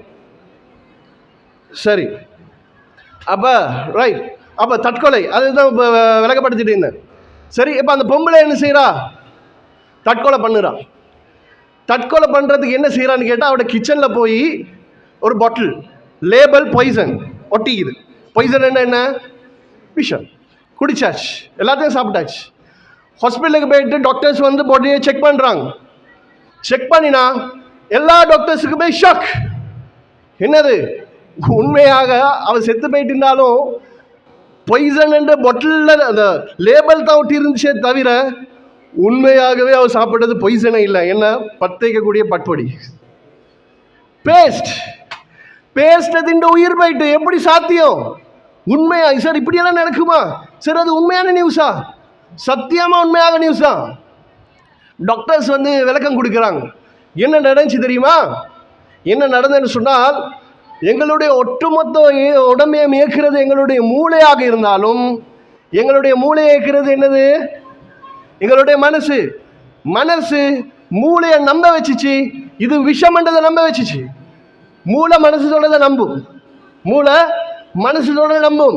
அது விஷம் இல்லாத ஒன்று அப்படியே விஷமாக மாற்றி உயிர் சேதம் ஏற்பட்டுச்சு. அல்லாஹு அக்பர். எங்களோட மனசுக்கு எவ்வளோ பவர் பாருங்க. விஷம் இல்லாத ஒன்றை விஷம்னு நினைச்சா, படிக்க லேசான ஒன்றை கஷ்டம்னு நினைக்கிறோம், லேசான கணித பாடத்தை கஷ்டம்னு நினைக்கிறோம். நினைக்கிறதால என்ன நடக்குது? அதுக்கேற்ற மாதிரி உங்களுடைய மனசு உங்களை செயல்படுத்த வைக்குது. இதான் ரசூலுல்லாஹ் சொன்னாங்க, இன்னமல் அமாலு பின்னியாத். இப்போ புரியுதா ஏன் உனக்கு பாடம் கஷ்டமா போகுதுன்னு? நினைக்கிறீங்க கஷ்டம்.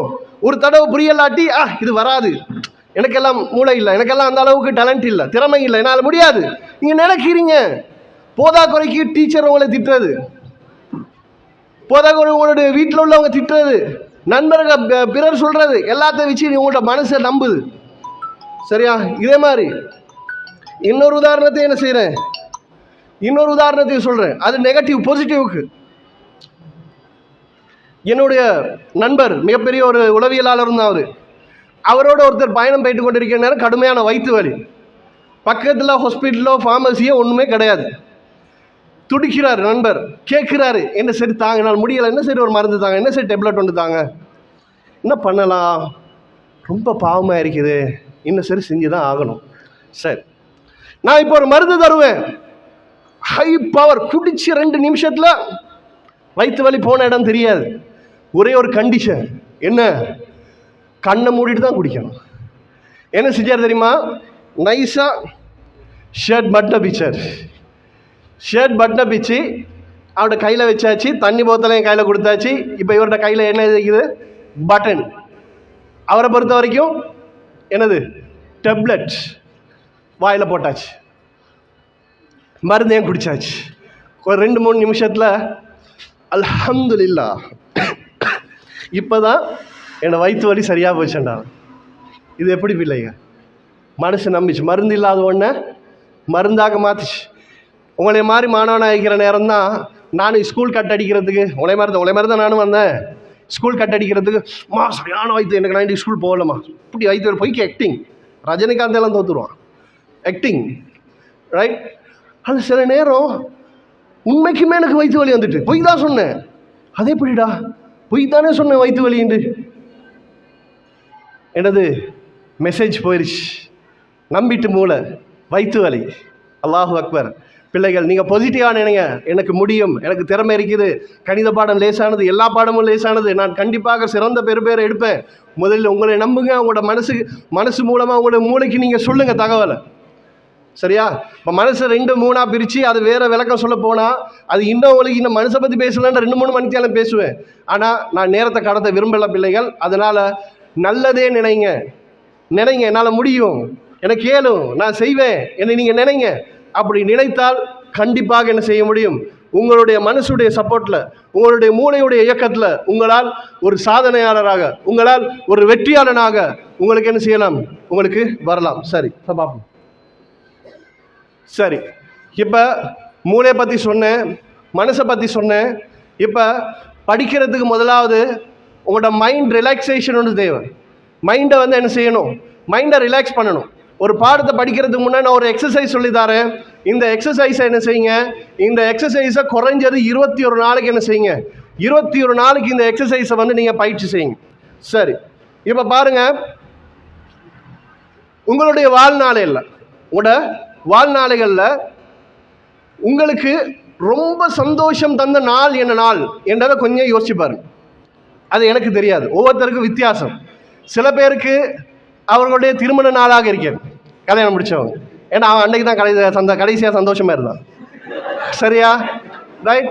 அப்படி தானே? மாப்பிள்ளை ட்ரெஸ் எடுத்து வாரவங்க எல்லாம் வெல்கம் பண்ணி கை கொடுத்து மஷா அல்லாஹ் அவர் அன்னைக்கு மற்ற நாளைக்கெல்லாம் என்ன செய்வார், மற்ற நாளைக்கெல்லாம் அந்த சாப்பாடில் பாஞ்சு முன்னுக்கு புழுந்து கோழியை பிடுங்கிறது அவர் தான். சரியா? ஆனால் அன்னைக்கு மட்டும் இல்லை எனக்கு பசியில் நீ தின்னு. ரைட்? சரி, இன்னும் சில பேருக்கு ட்ரிப்போன அனுபவங்களாக என்ன செய்யலாம், ட்ரிப்போன அனுபவங்கள், நண்பர்களோட விளையாடினது, தள்ளி விட்டது, கடற்கரைக்கு போனது, தள்ளி விட்டது, விளையாடினது, கூடு கட்டினது, மணல் வீடு கட்டியது, நண்டுகள் வந்தது, அதை விரட்டி விட்டது, இதெல்லாம் என்னது இதுக்காக இருக்கலாம். இன்னும் சில பேருக்கு ட்ரிப் ஆகிட்டு பூந்தோட்டங்கள் போனது வந்தது, பூக்களை பார்த்தது, பூக்களோடு இன்னும் சில பூக்களையும் பார்த்தது. சரியா? அப்படி என்னன்னு செஞ்சிருக்கலாம், எது வேணாலும் இருக்கலாம். சரி சரி பிள்ளைகள், இப்போ நான் உங்களுக்கு சொல்லித்தர விஷயம் என்னன்னு சொன்னால் நல்லா கவனிங்க. உங்களுடைய வாழ்நாளில் உங்களுக்கு எது அதிகம் சந்தோஷத்தை தந்ததோ அந்த நிகழ்வை உங்களுடைய கற்பனைக்கு நீங்கள் கொண்டு வரணும். அந்த விஷயத்தில், அந்த ட்ரிப்பில் அல்லது ஒரு ஸ்கூல் ஃபங்க்ஷன், உங்களுக்கு மெடல் குத்தினாங்க, எல்லா டீச்சர்ஸும் பாராட்டினாங்க, சந்தோஷம், மாஷா அல்லாஹ், ரைட்? அதுதான் உங்களுக்கு சந்தோஷமா? அதை நினைங்க. எது உங்களோட வாழ்க்கையில் உங்களுக்கு அதிகம் சந்தோஷத்தை தந்ததோ அதை நீங்கள் நினைங்க. ஒரு தனிமையான ஒரு இடத்துல இருந்து நினைச்சு இப்போ நீங்கள் அந்த இடத்துல நீங்கள் இருக்கிறதாக. இப்போ உங்களுக்கு மெடல் குத்தப்படுதுண்டா, இப்போ உங்களுக்கு மாஷா அல்லாஹ் எனக்கு மெடல் குத்துறாங்க, இந்த டீச்சர் வந்தாங்க, இந்த டீச்சர் பேசினாங்க, இந்த டீச்சர் தான் ஒரே எங்களுக்கு ஏசிக்கொண்டே இருப்பாங்க, அந்த டீச்சரை என்ன செஞ்சாங்க, என்னை பாராட்டினாங்க, மாஷா அல்லாஹ் அப்படின்னு சொல்லி அதை நீங்கள் அப்படியே அந்த நிகழ்வில் இன்றைக்கு இப்போ நடக்குது என்ற மாதிரி நீங்கள் கற்பனை பண்ணும் பொழுது இந்த பிக்சரில் நான் காட்டிக்கிற மாதிரி இந்த விரல், கட்டை விரல், இதையும் கடைசி விரல், இந்த 2 விரலையும் 2 கையிலையும் என்ன செய்யுங்க, 2 கையிலையும் வேகமாக அழுத்துங்க. அதை நீங்கள் யோசிக்கிற நேரம் உங்களோட மூளையை ஒரு ஹோமோனை என்ன செய்யும், ஒரு உடம்புல ஒரு ஹோமோன் ஒன்று உருவாகும், எண்டோஃபின். அதோட பேர் நினைவு வச்சுக்கோங்க, என்னது? எண்டோஃபின். இந்த எண்டோஃபின் என்று சொல்லக்கூடிய ஹோமோன் சுரக்கும் பொழுது உங்களோட மூளையோட என்கோடிங் பவர் கூடுது. என்ன கூடுது? Encoding power. என்ன தெரியுமா? உள்வாங்கக்கூடிய பவர். ஒரு விஷயத்த சொன்னால் சில பேருக்கு ஒரு தடவை சொன்னால் புரியும், சில பேருக்கு 2 தடவை சொல்லணும், 2 தடவை படிக்கணும், 3 தடவை படிக்கணும், ஒன்று மாதிரி. அப்போ அவங்களோட கெப்பாசிட்டி கேட்பா டக்குன்னு என்ன செஞ்சிடும், மூளைக்குள்ளுக்க தகவல் போயிடும். இதை படிக்கிறதுக்கு முன்னாடி ஒரு 2 நிமிஷம் என்ன செய்யுங்க, 2 நிமிஷம் நினைங்க. அந்த எண்டோஃபின் என்று சொல்லக்கூடிய அந்த ஹோமோன் சுரந்துருச்சுன்னா சார் படித்து தந்தாலும் சரி, யார் படித்து தந்தாலும் சரி, எதை நீங்கள் கவனித்தாலும் சரி, மூளை வேகமாக என்ன செய்யும், வேகமாக என்கோட் பண்ணும். அப்போ அதுக்கு தான் உங்களுக்கு சொல்கிறேன், முதலாவது மைண்டை செட் பண்ணிக்கோங்க. இதை ஒரு 26 உடனே செஞ்ச வீட்டுக்கு போகிறீங்க, வீட்டுக்கு போய் சார் சொல்லி தந்தார் மைண்ட் எக்ஸசைஸ், ரைட்? அது சரி நினச்சாச்சு, 2 நிமிஷம் 5 நிமிஷம் பயிற்சி செஞ்சாச்சு. இல்லை சார் ஒன்றுமே வரலை சார், ரைட்? அது ஒன்றும் வாரது என்னது இல்லை, அது அப்படி விளங்காது, உள்ளுக்குள்ளுக்கு ஒட்டவா, அது என்னது உள்ளுக்குள்ளுக்கு ஒட்டவா நடக்கிறது. குறைந்தது 21 நாட்கள் பயிற்சி தேவை பிள்ளைகள். அது குறிப்பாக ஏழுமண்டா சுபகு தொழுதுட்டு இந்த பயிற்சியை செய்யும். எப்போ? சுபகு தொழுதுட்டு, ரைட்? சரி, இப்போ ரொம்ப முக்கியமான ஒரு விஷயத்த சொல்லி தர போகிறேன், அதான் மெமரி டிப்ஸ். சரி, இப்போ எல்லாத்துக்கும் பிரச்சனை தானே சார், ஞாபகம் இருக்குது இல்லை, படிக்கிற விஷயங்கள் ஞாபகத்தில் இருந்ததான் எக்ஸாமில் எழுதலாம், வாழ்க்கையில் தேவையான சந்தர்ப்பத்தில் ஞாபகத்துக்கு கொண்டு வரலாம், என்ன செய்யலும், நல்ல பெறுபேறுகள் எடுக்கலாம். சரி, முதலாவது விஷயம், பிள்ளைகள் ஹெல்தி ஃபுட்ஸ், நல்ல ஆரோக்கியமான சாப்பாடுகளை சாப்பாடுங்க, ஆரோக்கியமான சாப்பாடுகளை. இப்போ பிள்ளைகள்கிட்ட நான் கேட்டால், சார் பிள்ளைகள்கிட்ட கேட்பேன், பிள்ளைகள் உங்களுக்கு பிடிச்ச சாப்பாடு என்ன? சார் எனக்கு பீஸா பிடிக்கும் சார், பீஸா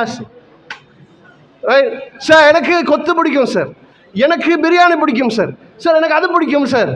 யாருக்கு அப்போ உங்களில் வெஜிடபிள் பிடிச்சது, யாருக்கப்பா உங்கள ஃப்ரூட்ஸ் பிடிச்சது அப்படின்ட்டா அதில் 1-2 இடையில அதுவும் பாதி தான் உயரும், இந்த அளவுக்கு வராது. பிடிக்குமா பிடிக்காதா அவருக்கே தெரியல. சரியா பிள்ளைகள், உங்களுக்கு நல்ல புதிய கார், நல்ல BMW கார்னு இல்லாட்டி ஒரு ரோல்ஸ் ரைஸோ ஏதோ உண்டு, நல்ல புத்தம் புதிய காரை தரம் எல்லாம் இருக்குது, கீழே இருந்து எல்லா செட்டப்பும் இருக்குது. அந்த கார் எதில் ஓடும்? ஃபியூல். என்னது? ஃபியூல், எரிபொருள், பெட்ரோல், டீசல் ஏதோ ஒன்று. ரைட்? இப்போ உங்களுக்கு நான் அதை மட்டும் நான் தரல. காரில் அது மட்டும் என்னது? காரில் அது பவர் மட்டும் இல்லை. இப்போ துறப்ப போடுறீங்க, ஸ்டீரிங்கை திருப்புறீங்கன்றீங்க, ஸ்டீரிங் உடஞ்சி கையில் தான் வரும், முன்னுக்கு போ. அது என்ன இல்லை? பவர் இல்லை. அந்த மாதிரி நீங்கள் பிடிச்சி பார்க்குறீங்க, சி ஏறுது இல்லையே, வருது இல்லையே, படிக்கிறேன், தின்னாமல் படிக்கிறது, கீரை திங்கிறது இல்லை. அதே மாதிரி தேவையான சத்துள்ள உணவுகள் பழங்கள் சாப்பிட்றது இல்லை. பிள்ளைகள் வீட்டில் போய் நீங்கள் ஒவ்வொரு குறைந்தது குறைஞ்சது 3 நாளைக்கு ஒரு நாள் சரி உங்களுடைய சாப்பாட்டில் கீரைகள், அது எனி கீரை, எதை கீரை, கொட்டுக்கோலை, பொன்னாங்கானி எதுவும் இருக்கலாம், கீரைகளை சேர்த்துக்கோங்க. அடிக்கடி வசதி உள்ளவர்கள் அடிக்கடி பழங்கள், குறிப்பாக இந்த ஆரஞ்சு பழம், மாதுளை, இந்த மாதிரி பழங்கள் எக்ஸ்பென்சிவ் தான். வசதி உள்ளவங்க அவங்களோட வசதிக்கேற்ப வாங்கி சாப்பிடுங்க. அதே மாதிரி வால்நட் கண்டிக்கிறீங்க, இந்த பிக்சரில் இல்லை, வால்நட் கண்டிக்கிறீங்க தானே, பார்க்குறது மூணு மாதிரி ஆகும். சரியா? அந்த வால்நட் சாப்பிடுங்க. நாங்கள் வீட்டில் சாப்பிட்றோம் என்ன, வட்டக்காய் சாப்பிட்றோம். வட்டக்காய் சீடில் இருக்கிற எங்கள்கிட்ட பிரெயின் டெவலப்மெண்ட்டுக்கு தேவையான விஷயம். வட்டக்காய் சீட் எடுத்து சாப்பிடுங்க. இதெல்லாம் என்ன செய்யும்?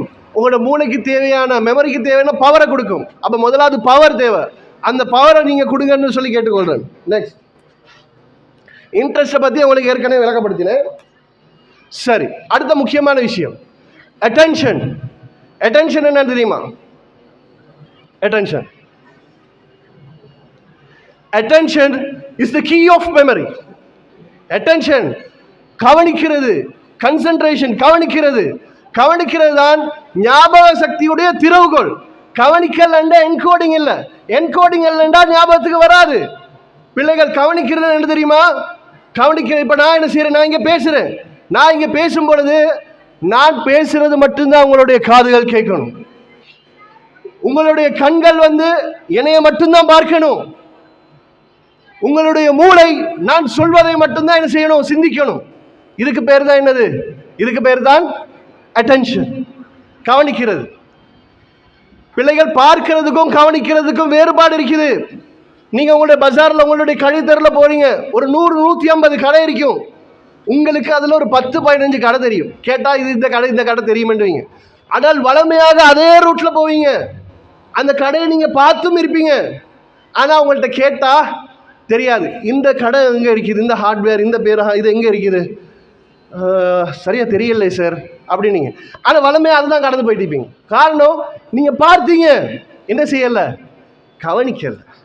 ஒரு எக்ஸிபிஷனுக்கு போறீங்க, 1000 விஷயம் இருப்பான், அதில் குறிப்பிட்ட சில விஷயங்கள் தான் உங்களுக்கு ஞாபகம் இருக்கும்.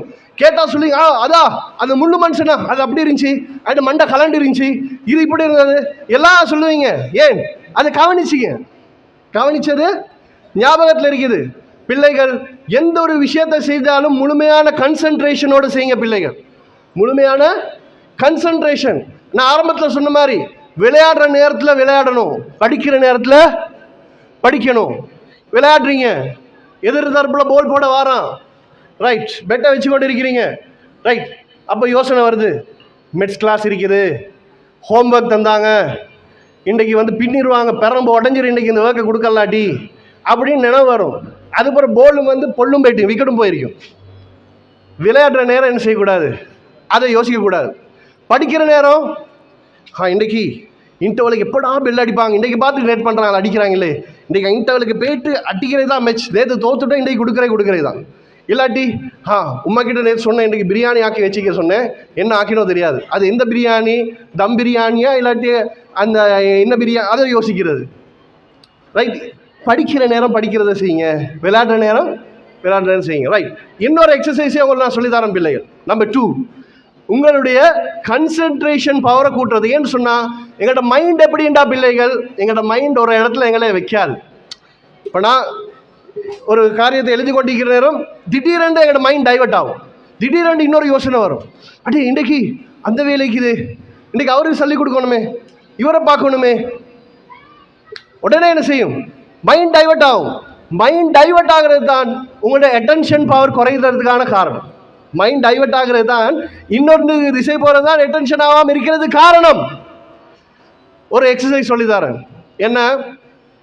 உங்களுடைய கன்சன்ட்ரேஷன் பவரை கூட்டுறதுக்காக வேண்டி வீட்டில் ஒரு தனி அறையில் ஒரு பாயிண்ட், என்ன பாயிண்ட்? ஏதோ உண்டு. இப்போ சொல்லுவோம், இதை மாதிரி ஒரு ஒயிட் போர்டு இருக்குதுன்னு, இந்த ஸ்மார்ட் போர்டு மாதிரி ஒரு ஒயிட் போர்டு, ரைட்? அதில் ஒரு நடுவில் ஒரு டொட்டன் இருக்குதுன்னு வைங்களே, ஒரு கருப்பு டாட்.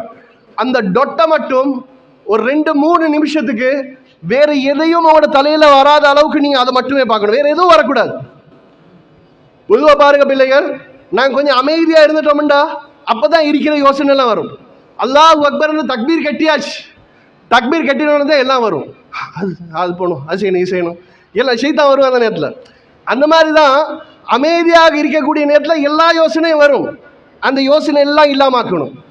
உங்களுடைய கண்கள் வந்து அதை மட்டும்தான் பார்க்கணும், அந்த பாயிண்ட்டை மட்டும்தான் பார்க்கணும். 2 நிமிஷத்துக்குள்ள டைவர்ட் ஆகுதா, கன்சன்ட்ரேஷன் பவர் இல்லை. செய்யுங்க, திருப்பி திருப்பி திருப்பி திருப்பி அந்த பயிற்சியை செய்யுங்க.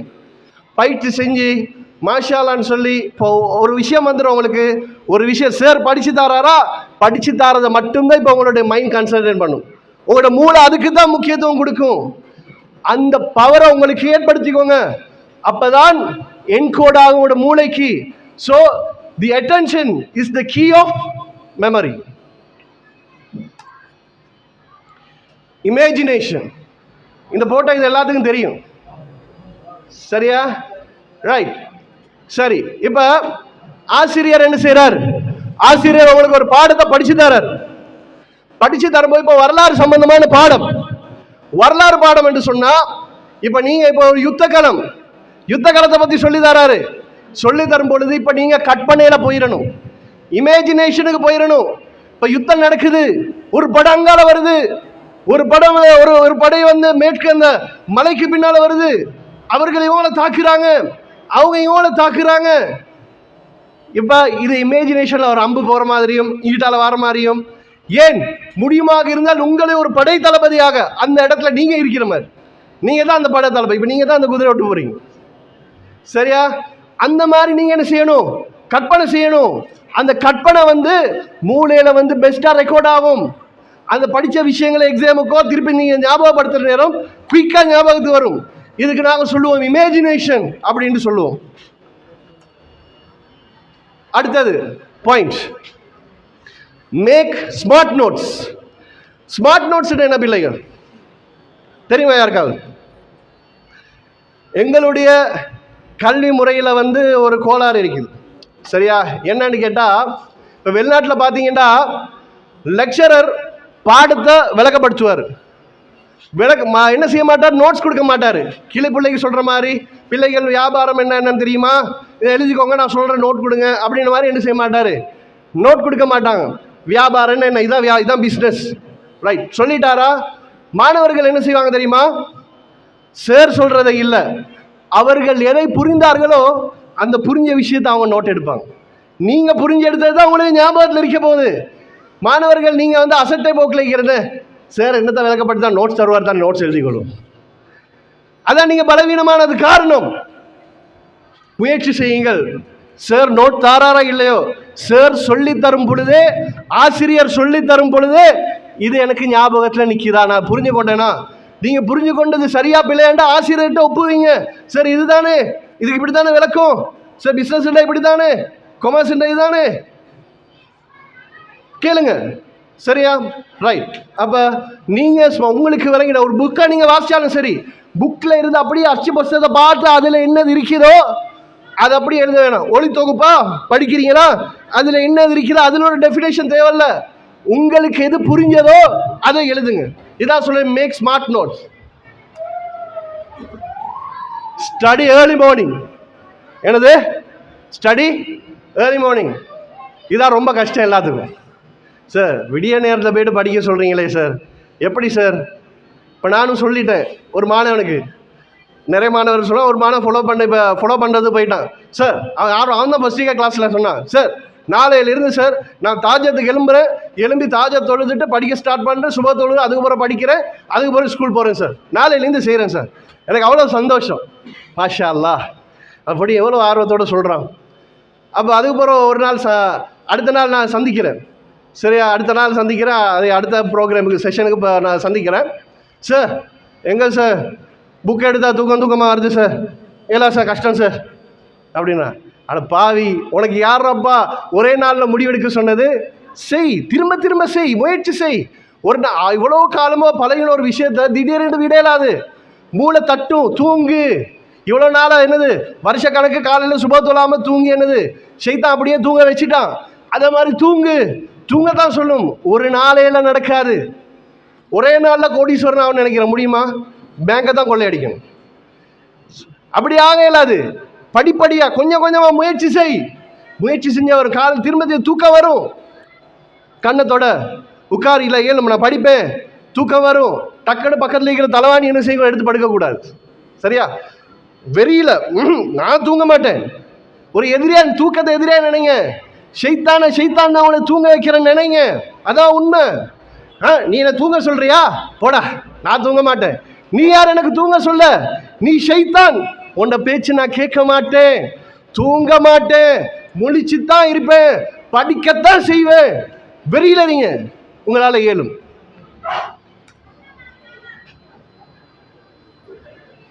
Right. Choose or set your environment. பிள்ளைகள் படிக்கிறதுக்கு மிக முக்கியமான விஷயம் உங்களுடைய என்வாயன்மெண்ட். என்னது? உங்களுடைய என்வாயன்மெண்ட். உங்களுடைய என்வாயன்மெண்ட் அது அவ்வளவு முக்கியம். உங்களை டிஸ்டர்ப் பண்ணுற என்வாயன்மெண்ட் இருக்கும் என்று சொன்னால் அந்த என்வாயன்மெண்ட்டில் உங்களுக்கு படிக்க இயலாது.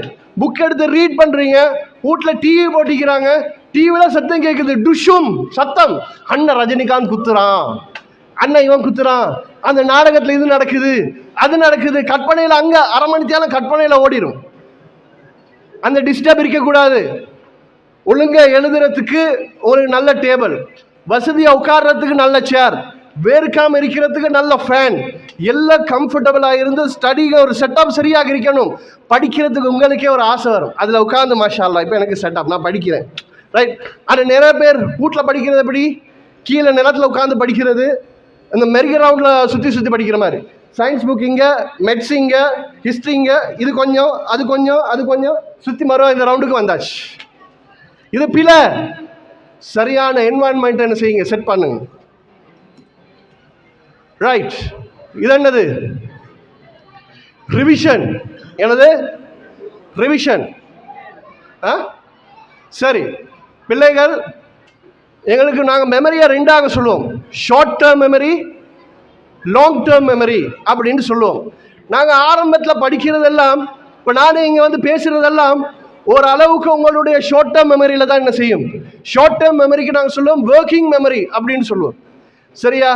இது ஷார்ட் டேர்மில் இருந்து லாங் டேர்முக்கு போகணுமாக இருந்தால் ரிவிஷன் செய்யணும். ஸ்கூலில் ஒரு பாடத்தை படிச்சிட்டிங்களா, அந்த பாடம் 24 மணித்தியாலத்துக்கு முன்னாடி நீங்கள் மீட்கணும். திரும்பி ஒரு வாரத்தில் மீட்கணும், இன்னொரு மாதத்தில் அதுக்கப்புறம் மீட்கணும், அதுக்கப்புறம் இன்னும் 3 மாதத்தில் மீட்கணும், அதுக்கப்புறம் இன்னும் 6 மாதத்தில், அதுக்கப்புறம் ஒரு வருஷத்தில். ரைட். இப்படி நீங்கள் ரிப்பீட் பண்ணணும். ரிப்பீட் பண்ண தான் உங்களோட மூளையில் வந்து ஸ்டோரிங் பவர் கூடும். என்கோட் ஆகின விஷயம் என்ன செய்யும், அதிகமாக ஸ்டோர் ஆகும், அதிகமாக பதியும். அடுத்தது டாக் அபவுட் யுவர் சாப்டர். அது என்னது பிள்ளைகள்? நீங்கள் வந்து நல்லா கவனிங்க. கிளாஸில் வந்து சாரோ டீச்சரோ வரலன்னா என்ன செய்வீங்க? ஏதோ ஒன்று விளையாடுவீங்க, இல்லாட்டி கதை, சினிமா கதை. தெரியுமா, அப்படி ஒரு படம் பார்த்த ஷூ விட்டாண்டா, காலால் ஒரு கால் ஜீப்பில் இன்னொரு கால் அதுலடா. சரியா?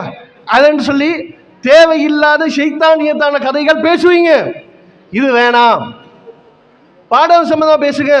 ஏய், நீ நேற்று கிளாஸ் வரல, இல்லாட்டி நீ வரது லேட் ஆகிட்டாய், டீச்சர் இன்றைக்கு ஒளித்தகுப்பை படித்து தந்தாங்க, டீச்சர் ஆவர்த்தன அட்டவணை பற்றி படித்து தந்தாங்க, மூலகங்கள் பற்றி படித்து தந்தாங்க, கணிதத்தில் இந்த பாடங்கள் படித்து தந்தாங்க. எவ்வளோ அழகாக விளங்கிச்சு தெரியுமா? இது இப்படி செஞ்சாதான் இதை விட வரும், இதுதான் இதுக்குரிய ஆன்சர். நான் அந்த பாடம் இன்ட்ரெஸ்டாக இருந்துச்சு, இப்படி பேசுங்க, ஞாபகத்தில் இருக்கும். ஆனால் நாங்கள் அதை விட்டு எப்படா டைம் போட்டு கிடைக்கும் தேவையில்லாத ஊர்பலா எல்லாம் பேசுவோம். அப்படின்னு என்னது, அதுலேயும் குறிப்பாக பெண்களே, சகோதரிகள், நீங்கள் என்ன பிள்ளை சகோதரி பட்ட என்னோட பிள்ளைகள் மாதிரி பெண்கள்கிட்ட ஒரு தவறான இயல்புகள் இருக்கு. என்னன்னு கேட்டால் சில பேருக்கு அப்போ இன்னும் இன்றைய காலத்தில் சில ஆண்கள் கிட்ட கூட வந்திருக்கு, மாற்றிக்கிறணும். என்னது, ஊர்பலை பேசுறது. ஒரு நாளைக்கு ஒருத்தனை பற்றி கழுவல்லாட்டி, ஒரு நாளைக்கு ஒருத்தனை பற்றி பேசலாட்டி அன்னைக்கு தூக்கமே போகாது. சரியா? வீட்டில் ரொம்ப சொல்லுவோம், பக்கத்து வீட்டுக்கு போயிட்டு வர மகள், பக்கத்து வீட்டில் போயிட்டு என்னது படிக்க சயின்ஸ் படிக்க போகிறாங்களா? இல்லை, ஏய் டி உனக்கு தெரியுமா அவங்க அப்படி நடந்துச்சா, இந்த வீட்டில் தெரியுமா, இந்த வீட்டில் இப்படியா, அந்த வீட்டில் அப்படியா, அப்படிலாம் நடந்துச்சா. BBC news reporters. ரைட். அடுத்தது, கிரியேட் டைம் டேபிள். பிள்ளைகள் நல்ல ரிசல்ட்ஸ் எடுக்கக்கூடிய, நல்ல ரிசல்ட்ஸ் எடுத்த படித்த மாணவர்களுடைய அறைகளுக்கு நான் போயிட்டு பார்த்துருக்கிறேன். அவங்க எல்லாரும் வச்சிருப்பாங்க என்னது, டைம் டேபிள். ஒரு டைம் டேபிளுக்கு ஏற்ற மாதிரி படிக்கிறது. காலையில் எழும்பினதுல இருந்து இரவு தூங்குற வரைக்கும் என்னது, தொழுறதுல இருந்து குர்ஆன் ஓதுறதுல இருந்து படிக்கிறதுல இருந்து எல்லா விஷயத்துக்கும் டைம் டேபிள். அல்லாஹ் குர்ஆன்ல சொல்றான், மூமின்களுக்கு தொழுகை என்பது நேரம் குறிப்பிடப்பட்ட ஒரு இபாதத். டைமுக்கு தொழணும். அதாவது டைம் என்றா டைமுக்கு செய்யணும். அல்லாஹ் சொல்லி தரது. எங்கள்கிட்ட இந்த பழக்கம் இல்லை. ஜப்பான்காரன் என்ன செய்யறான், ஃபாலோ பண்றான். சரியா பார்த்தா ஒரு முஸ்லீம் மாதிரி இருக்கணும்னு சொல்லணும். டைம் பங்க்சுவாலிட்டியா, அவர் முஸ்லீம் அப்படின்னு சொல்லணும். ஆனால் நாங்கள் டைம் பங்க்சுவாலிட்டிக்கு யாரை சொல்றோம், ஜப்பான்காரன் எப்படி தெரியுமா, அவன் 1 மணிண்டா 1 மணிக்கு டான் நின்றுவான். எங்கள்கிட்ட இருக்க வேண்டிய பண்பு அது, எங்கள்கிட்ட இருக்க வேண்டிய பண்பு. ஜப்பானுக்கு நீங்க போனீங்கண்டா சரியா 1 மணிக்கு ட்ரெயின்டா ஒன்றுக்கு நீங்க இருக்கிறீங்க, அது 100 கிலோமீட்டர் அங்கிட்டால போங்க, இல்லை அந்த ட்ரெயின் அவங்களுக்கு அந்த அளவுக்கு டைம் அண்ட் டைம். ஒர்க்குக்கு போறீங்களா, இன்னைக்கு ஒர்க்குக்கு போறாங்க, என்னது ஒரு 10 நிமிஷம், நாங்கள் 15 நிமிஷம் அரை லேட் ஆகிடும், அவருக்கு இவ்வளோ ஃபைன், அவ்வளோதான். அங்கே ஜப்பான்ல அந்த கதை இல்லை. சரியா? ரைட். அப்போ டைமுக்கு எங்குங்க, டைம் மட்டும் செட் பண்ணுங்க. பிள்ளைகள், இன்றைக்கு உங்களுடைய வேலை, வீட்டுக்கு போனீங்கண்டா 7 வாரத்தில் இருக்கக்கூடிய 7 நாளைக்கு ஷெட்யூல் போடுங்க. இந்த பாடத்தை இந்த டைமுக்கு நான் படிப்பேன் என்று போடுங்க. ஸ்கூல் ஒர்க்கை இந்த டைம்லேருந்து இந்த டைம் வரைக்கும் ஸ்கூல் ஒர்க் கொடுங்க. டைம் படிங்க. அந்த டைம் அது வந்து சக்சஸ். உங்களோட வாழ்க்கையில் நீங்கள் வெற்றிக்கு போடுற முதலாவது வித்து என்பதை நீங்கள் நினச்சிக்கோங்க. சரி பிள்ளைகள், அதிக நேரம் போயிடுச்சு. ஒரே ஒரு விஷயத்தை என்ன செய்கிறேன், ஒரே ஒரு விஷயத்தை வந்து நான் சொல்லி எக்ஸாம் சம்மந்தமான விஷயத்தை உங்களுக்கு வந்து மேலோட்டமாக சொல்லிவிட்டு இன்றைய செஷனை என்ன செய்கிறேன், இன்றைய செஷனை நான் உங்களுக்கு முடிச்சிடுறேன். அதாவது மெமரியில் நிறைய டிப்ஸ் இருக்குது. சரியா? அந்த ஒரே ஒரு மெமரியை வந்து நான் என்ன செய்கிறேன், ஒரே ஒரு டிப்பை வந்து மட்டும் உங்களுக்கு நான் சொல்லித்தரேன். சரி, நிறைய இருக்குது, நான் இன்றைக்கு சொல்கிறதுக்கு நேரம் போதாது. பிள்ளைகள், சிஎஸ்எம் மெத்தட் அப்படின்னு ஒரு மெத்தட் கேள்விப்பட்டிருக்கிறீங்களா? சிஎஸ்எம் இல்லை, சிஎஸ்எம் என்று சொன்னால் கிரேசி ஸ்டோரி மெமரி. என்னது? Crazy story memory. கிரேசின்னா என்ன? லூசுதானம், பைத்தியகாரத்தனம் அர்த்தம். லூசுதானம், பைத்தியகாரத்தனம் என்றது அர்த்தம்.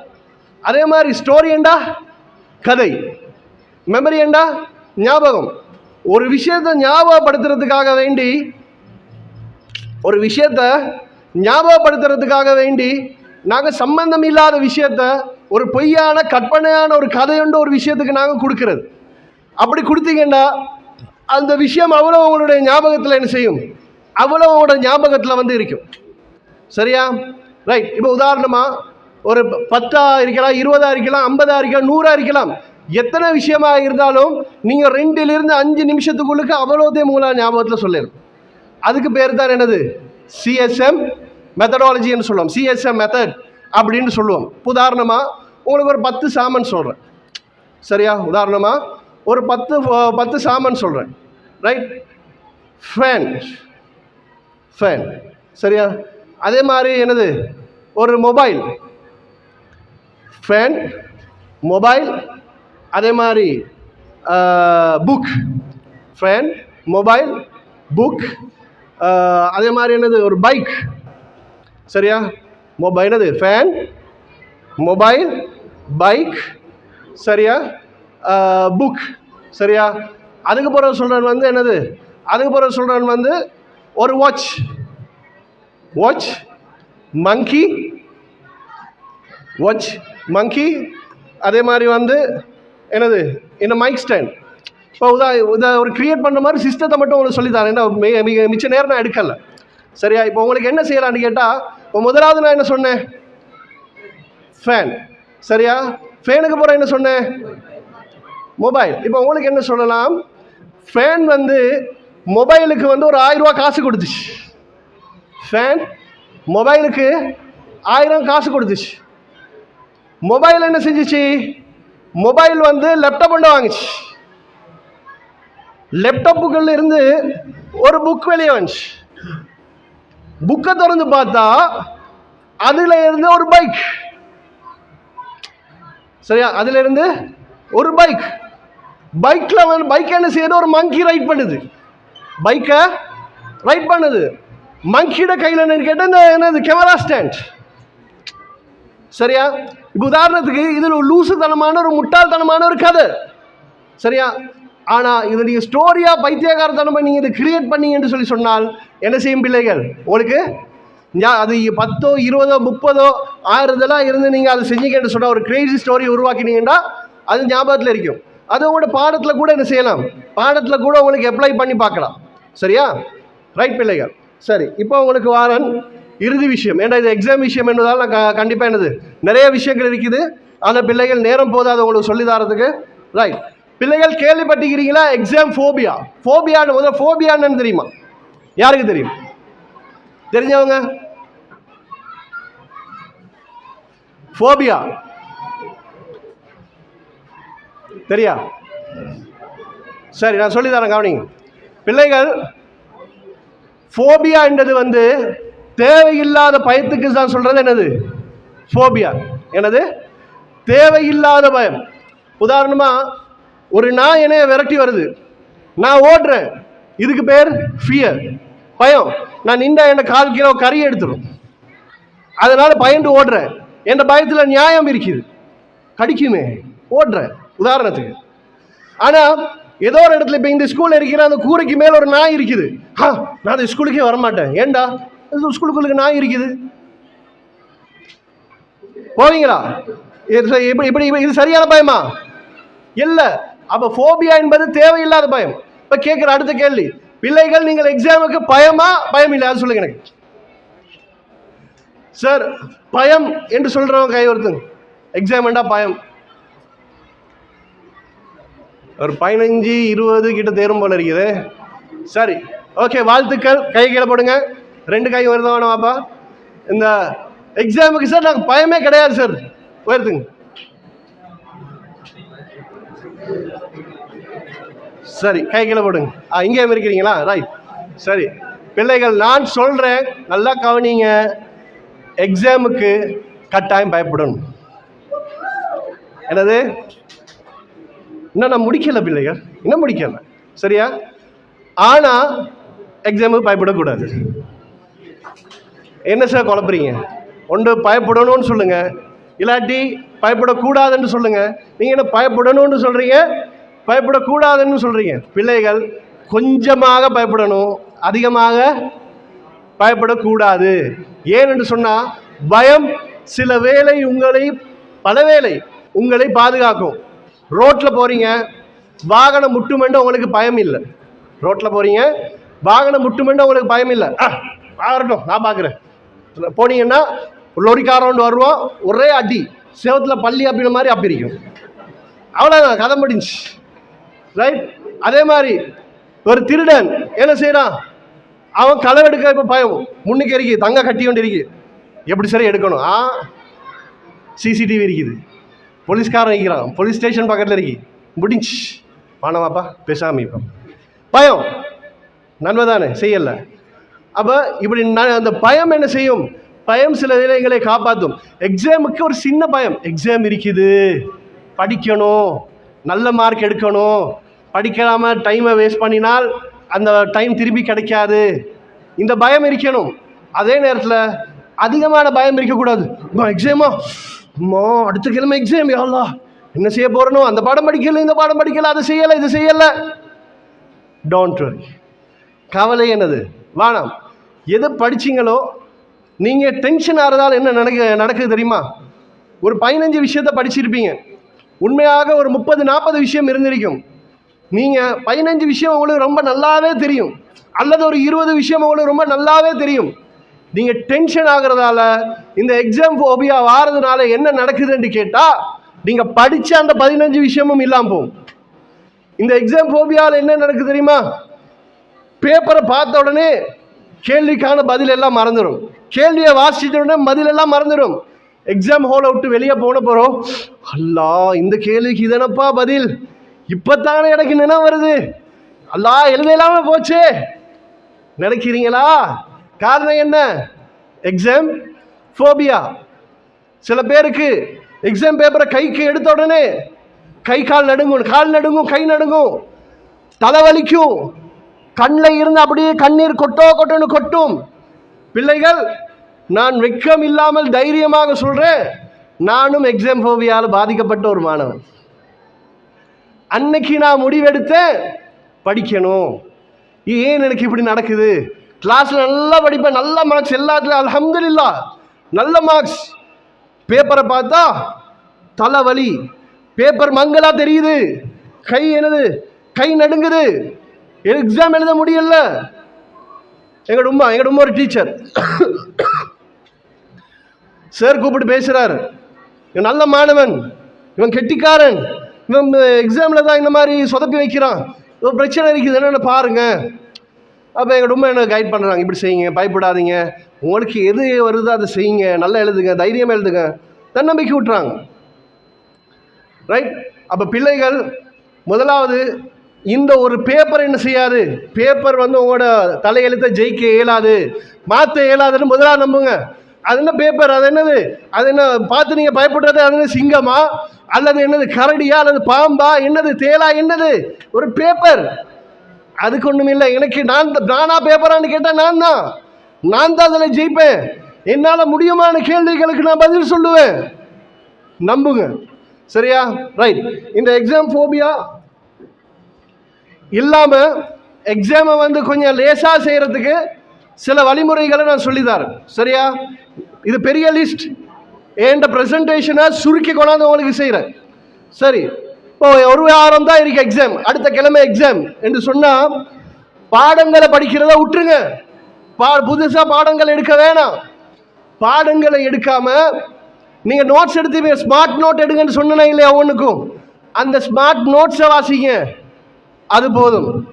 ரெண்டாவது, கஷ்டமான விடை எதுவோ, கஷ்டமான கேள்வி எதுவோ அதுக்கு விடை எழுதி பாருங்க. லேசானதுக்கு நீங்கள் எழுதுறீங்க, டைம் வேஸ்ட் பண்ண வேணாம். இது கொஞ்சம் கஷ்டம், எனக்கு ஞாபகம் வரல, அதை கொஞ்சம் எழுதி பார்ப்போம், ட்ரை பண்ணுங்க. அடுத்தது மைண்ட் மேப். பிள்ளைகள், மைண்ட் மேப் பண்ணது அந்த விஷயத்தில் நான் சொல்லித்தரல, இப்போ நான் சொல்லித்தரேன் உங்களுக்கு, அதில் இருக்கல, உங்களுக்கு போட்டிருக்கல. மைண்ட் மேப் பண்ணி சொன்ன என்னென்னா, ஒரு பாடத்தை ஒரு படத்துக்குள்ளே கொண்டு வரது மைண்ட் மேப். அதை செய்கிறது ஒரு சிஸ்டமேக்கு.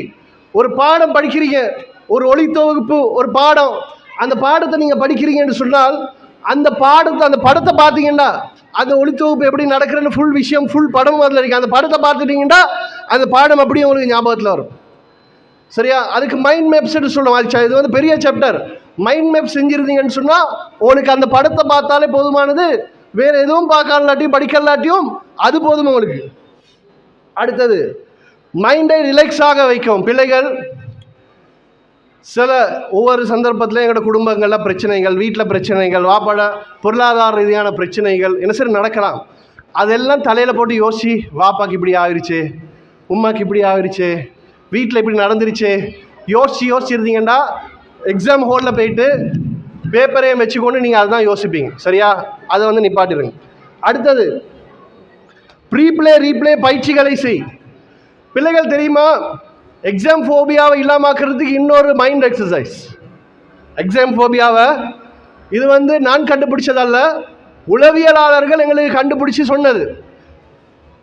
இது இன்னும் 2-3 சாப்டரோடு இது முடிய போகுது. கவனமாக கவனிங்க. சரி, இப்போ இமேஜினேஷன் சொல்லி தந்தேன். செட் யோர் மைண்டில் வந்து சொல்லி தந்தேன். அவங்களோட மனசுக்கு சந்தோஷமான நிகழ்வை கொண்டு வர சொன்னேன். அந்த மாதிரி இதில் நீங்கள் என்ன செய்யணும்னு கேட்டால், ப்ரீப்ளே ரீப்ளே பயிற்சி அப்படின்னு சொன்னால், சைக்காலஜியில் ஒரு விஷயம் இருக்கு. யாராவது ஒரு விஷயத்துக்கு பயம் என்று சொன்னால் அந்த பயத்தை செய்ய வச்சு புரியப்படுத்தி இல்லாமாக்குறது. உதாரணத்துக்கு, ஒருத்தர் வந்து பூனைக்கு பயம். சில பேர் அப்படி இருக்கிறீங்க, சில ஆம்பளைகள் அப்படி இருக்கிறாங்க. என் நல்ல நண்பன், என்ற ஒரு நல்ல நண்பன், நல்ல திறமையான நண்பன், இன்னைக்கு கூட சரியா, நான் எங்களோட வீட்டில் பூனை வளர்க்குறேன்னு இப்போ இல்லை, அவன் வீட்டுக்கு வந்தான்னு சொன்னால் அப்படியே செட்டிக்கு மேலே காலை தூக்கி வச்சிருவான்.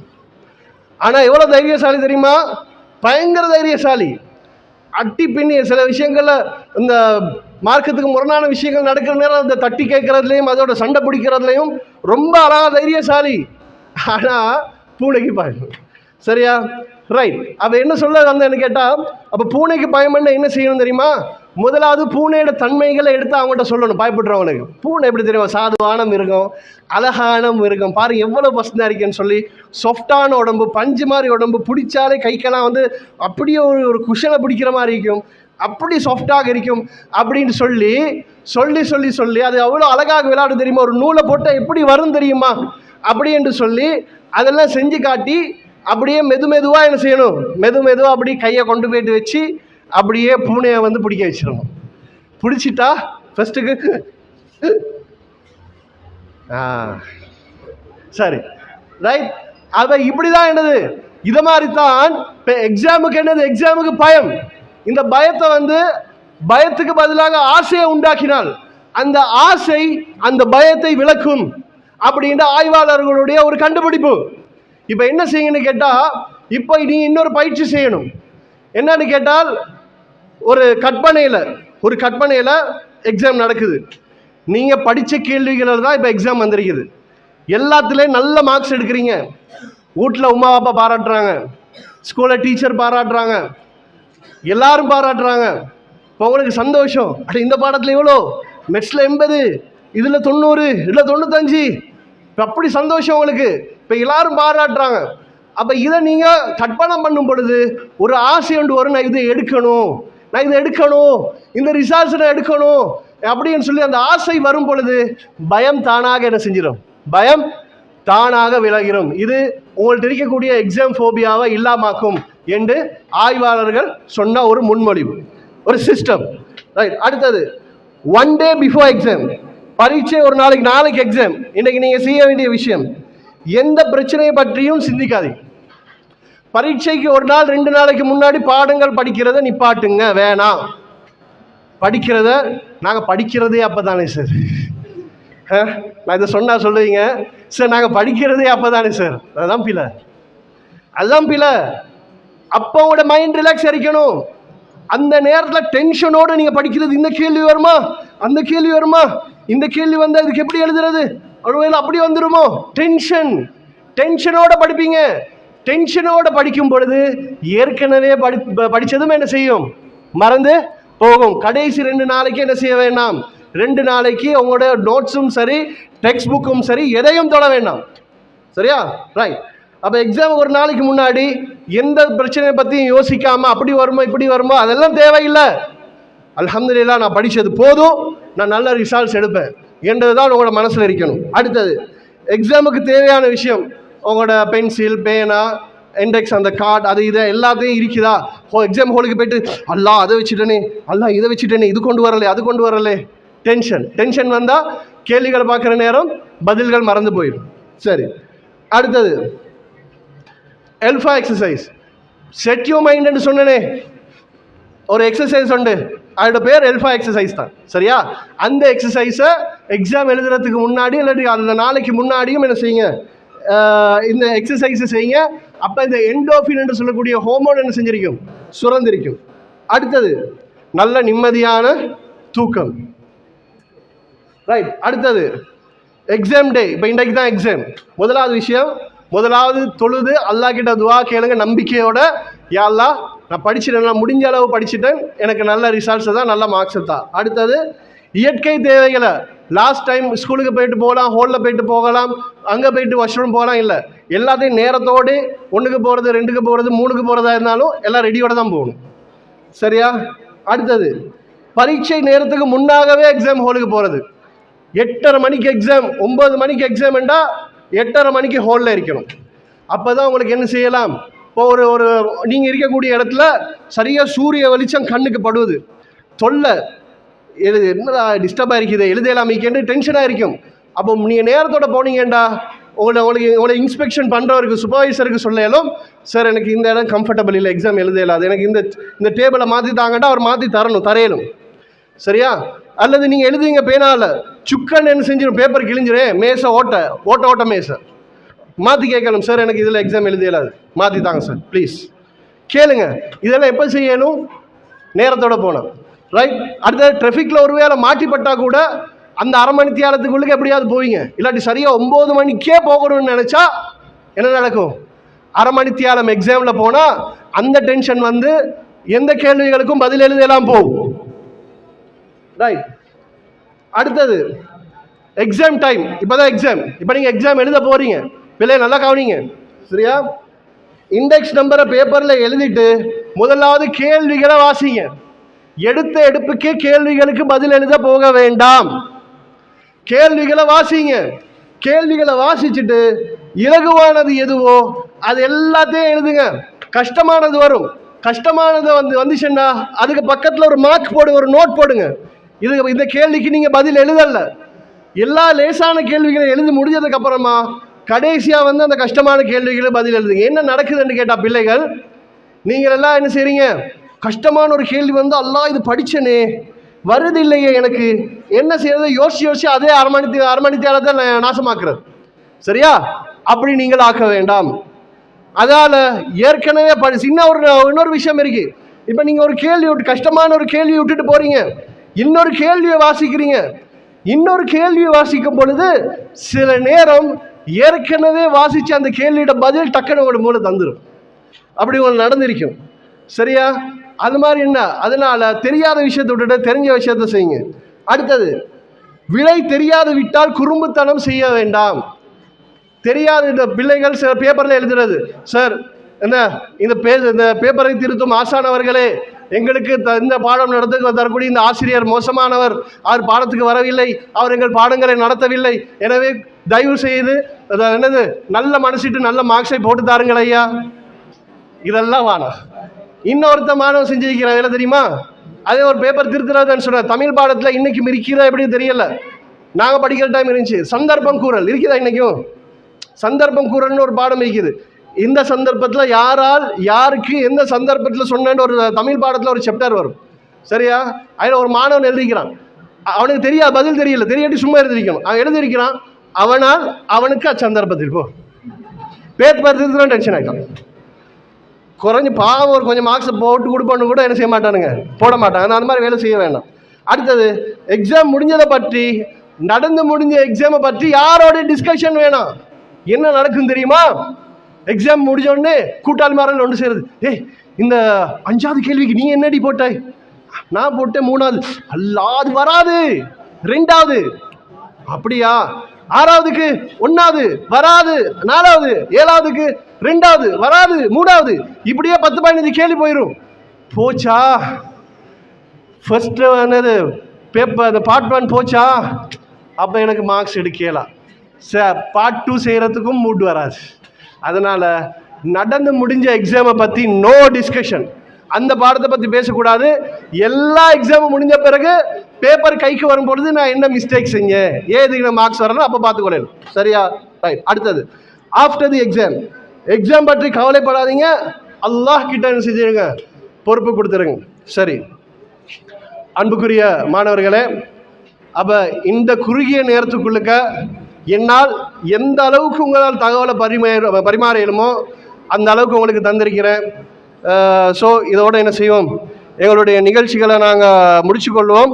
அதுக்கு முன்னாடி ஒரு 2-3 கேள்விகள் கேட்கறதுக்கு மட்டும் நான் சந்தர்ப்பம் தாரேன். மாணவர்கள் யார்கிட்ட, சரி சார் இப்படி ஒரு பிரச்சனைக்கு எப்படி செய்யலாம், இந்த மாதிரி பிரச்சனை எனக்கு இருக்குது, என்ன செய்யலாம்னு சொல்லி நீங்கள் கேள்வி கேட்டிங்கன்னா அதுக்கு பதில் சொல்கிறதுக்கு தயாராக இருக்கிறேன். சரியா? இப்போ உங்களுக்குரிய கேள்விக்குரிய நேரம். யாராவது இருக்கிறீங்களா? சார் என்ன சார், சார் இதை என்ன சார் கேள்வி கேட்குறவங்க, அல்லது நான் உங்களுக்கு சொல்லி தந்ததில் உங்களுக்கு எதுவும் சந்தேகங்கள் இருந்தால் அது கூட உங்களுக்கு கேட்கலாம். என்ன சார் இருக்கா? நீங்கள் இருக்கிற இடத்துலேருந்து கேட்கலாம், இங்கே வந்து கேட்க வேண்டிய அவசியம் இல்லை. இருக்கா?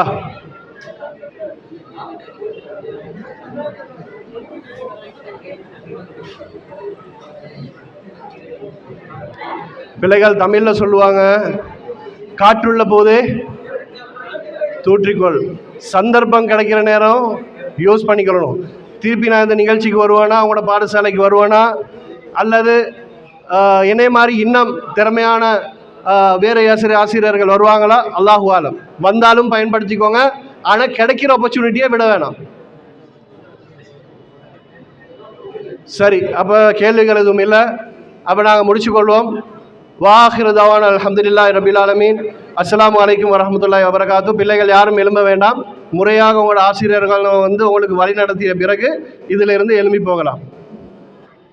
சரி.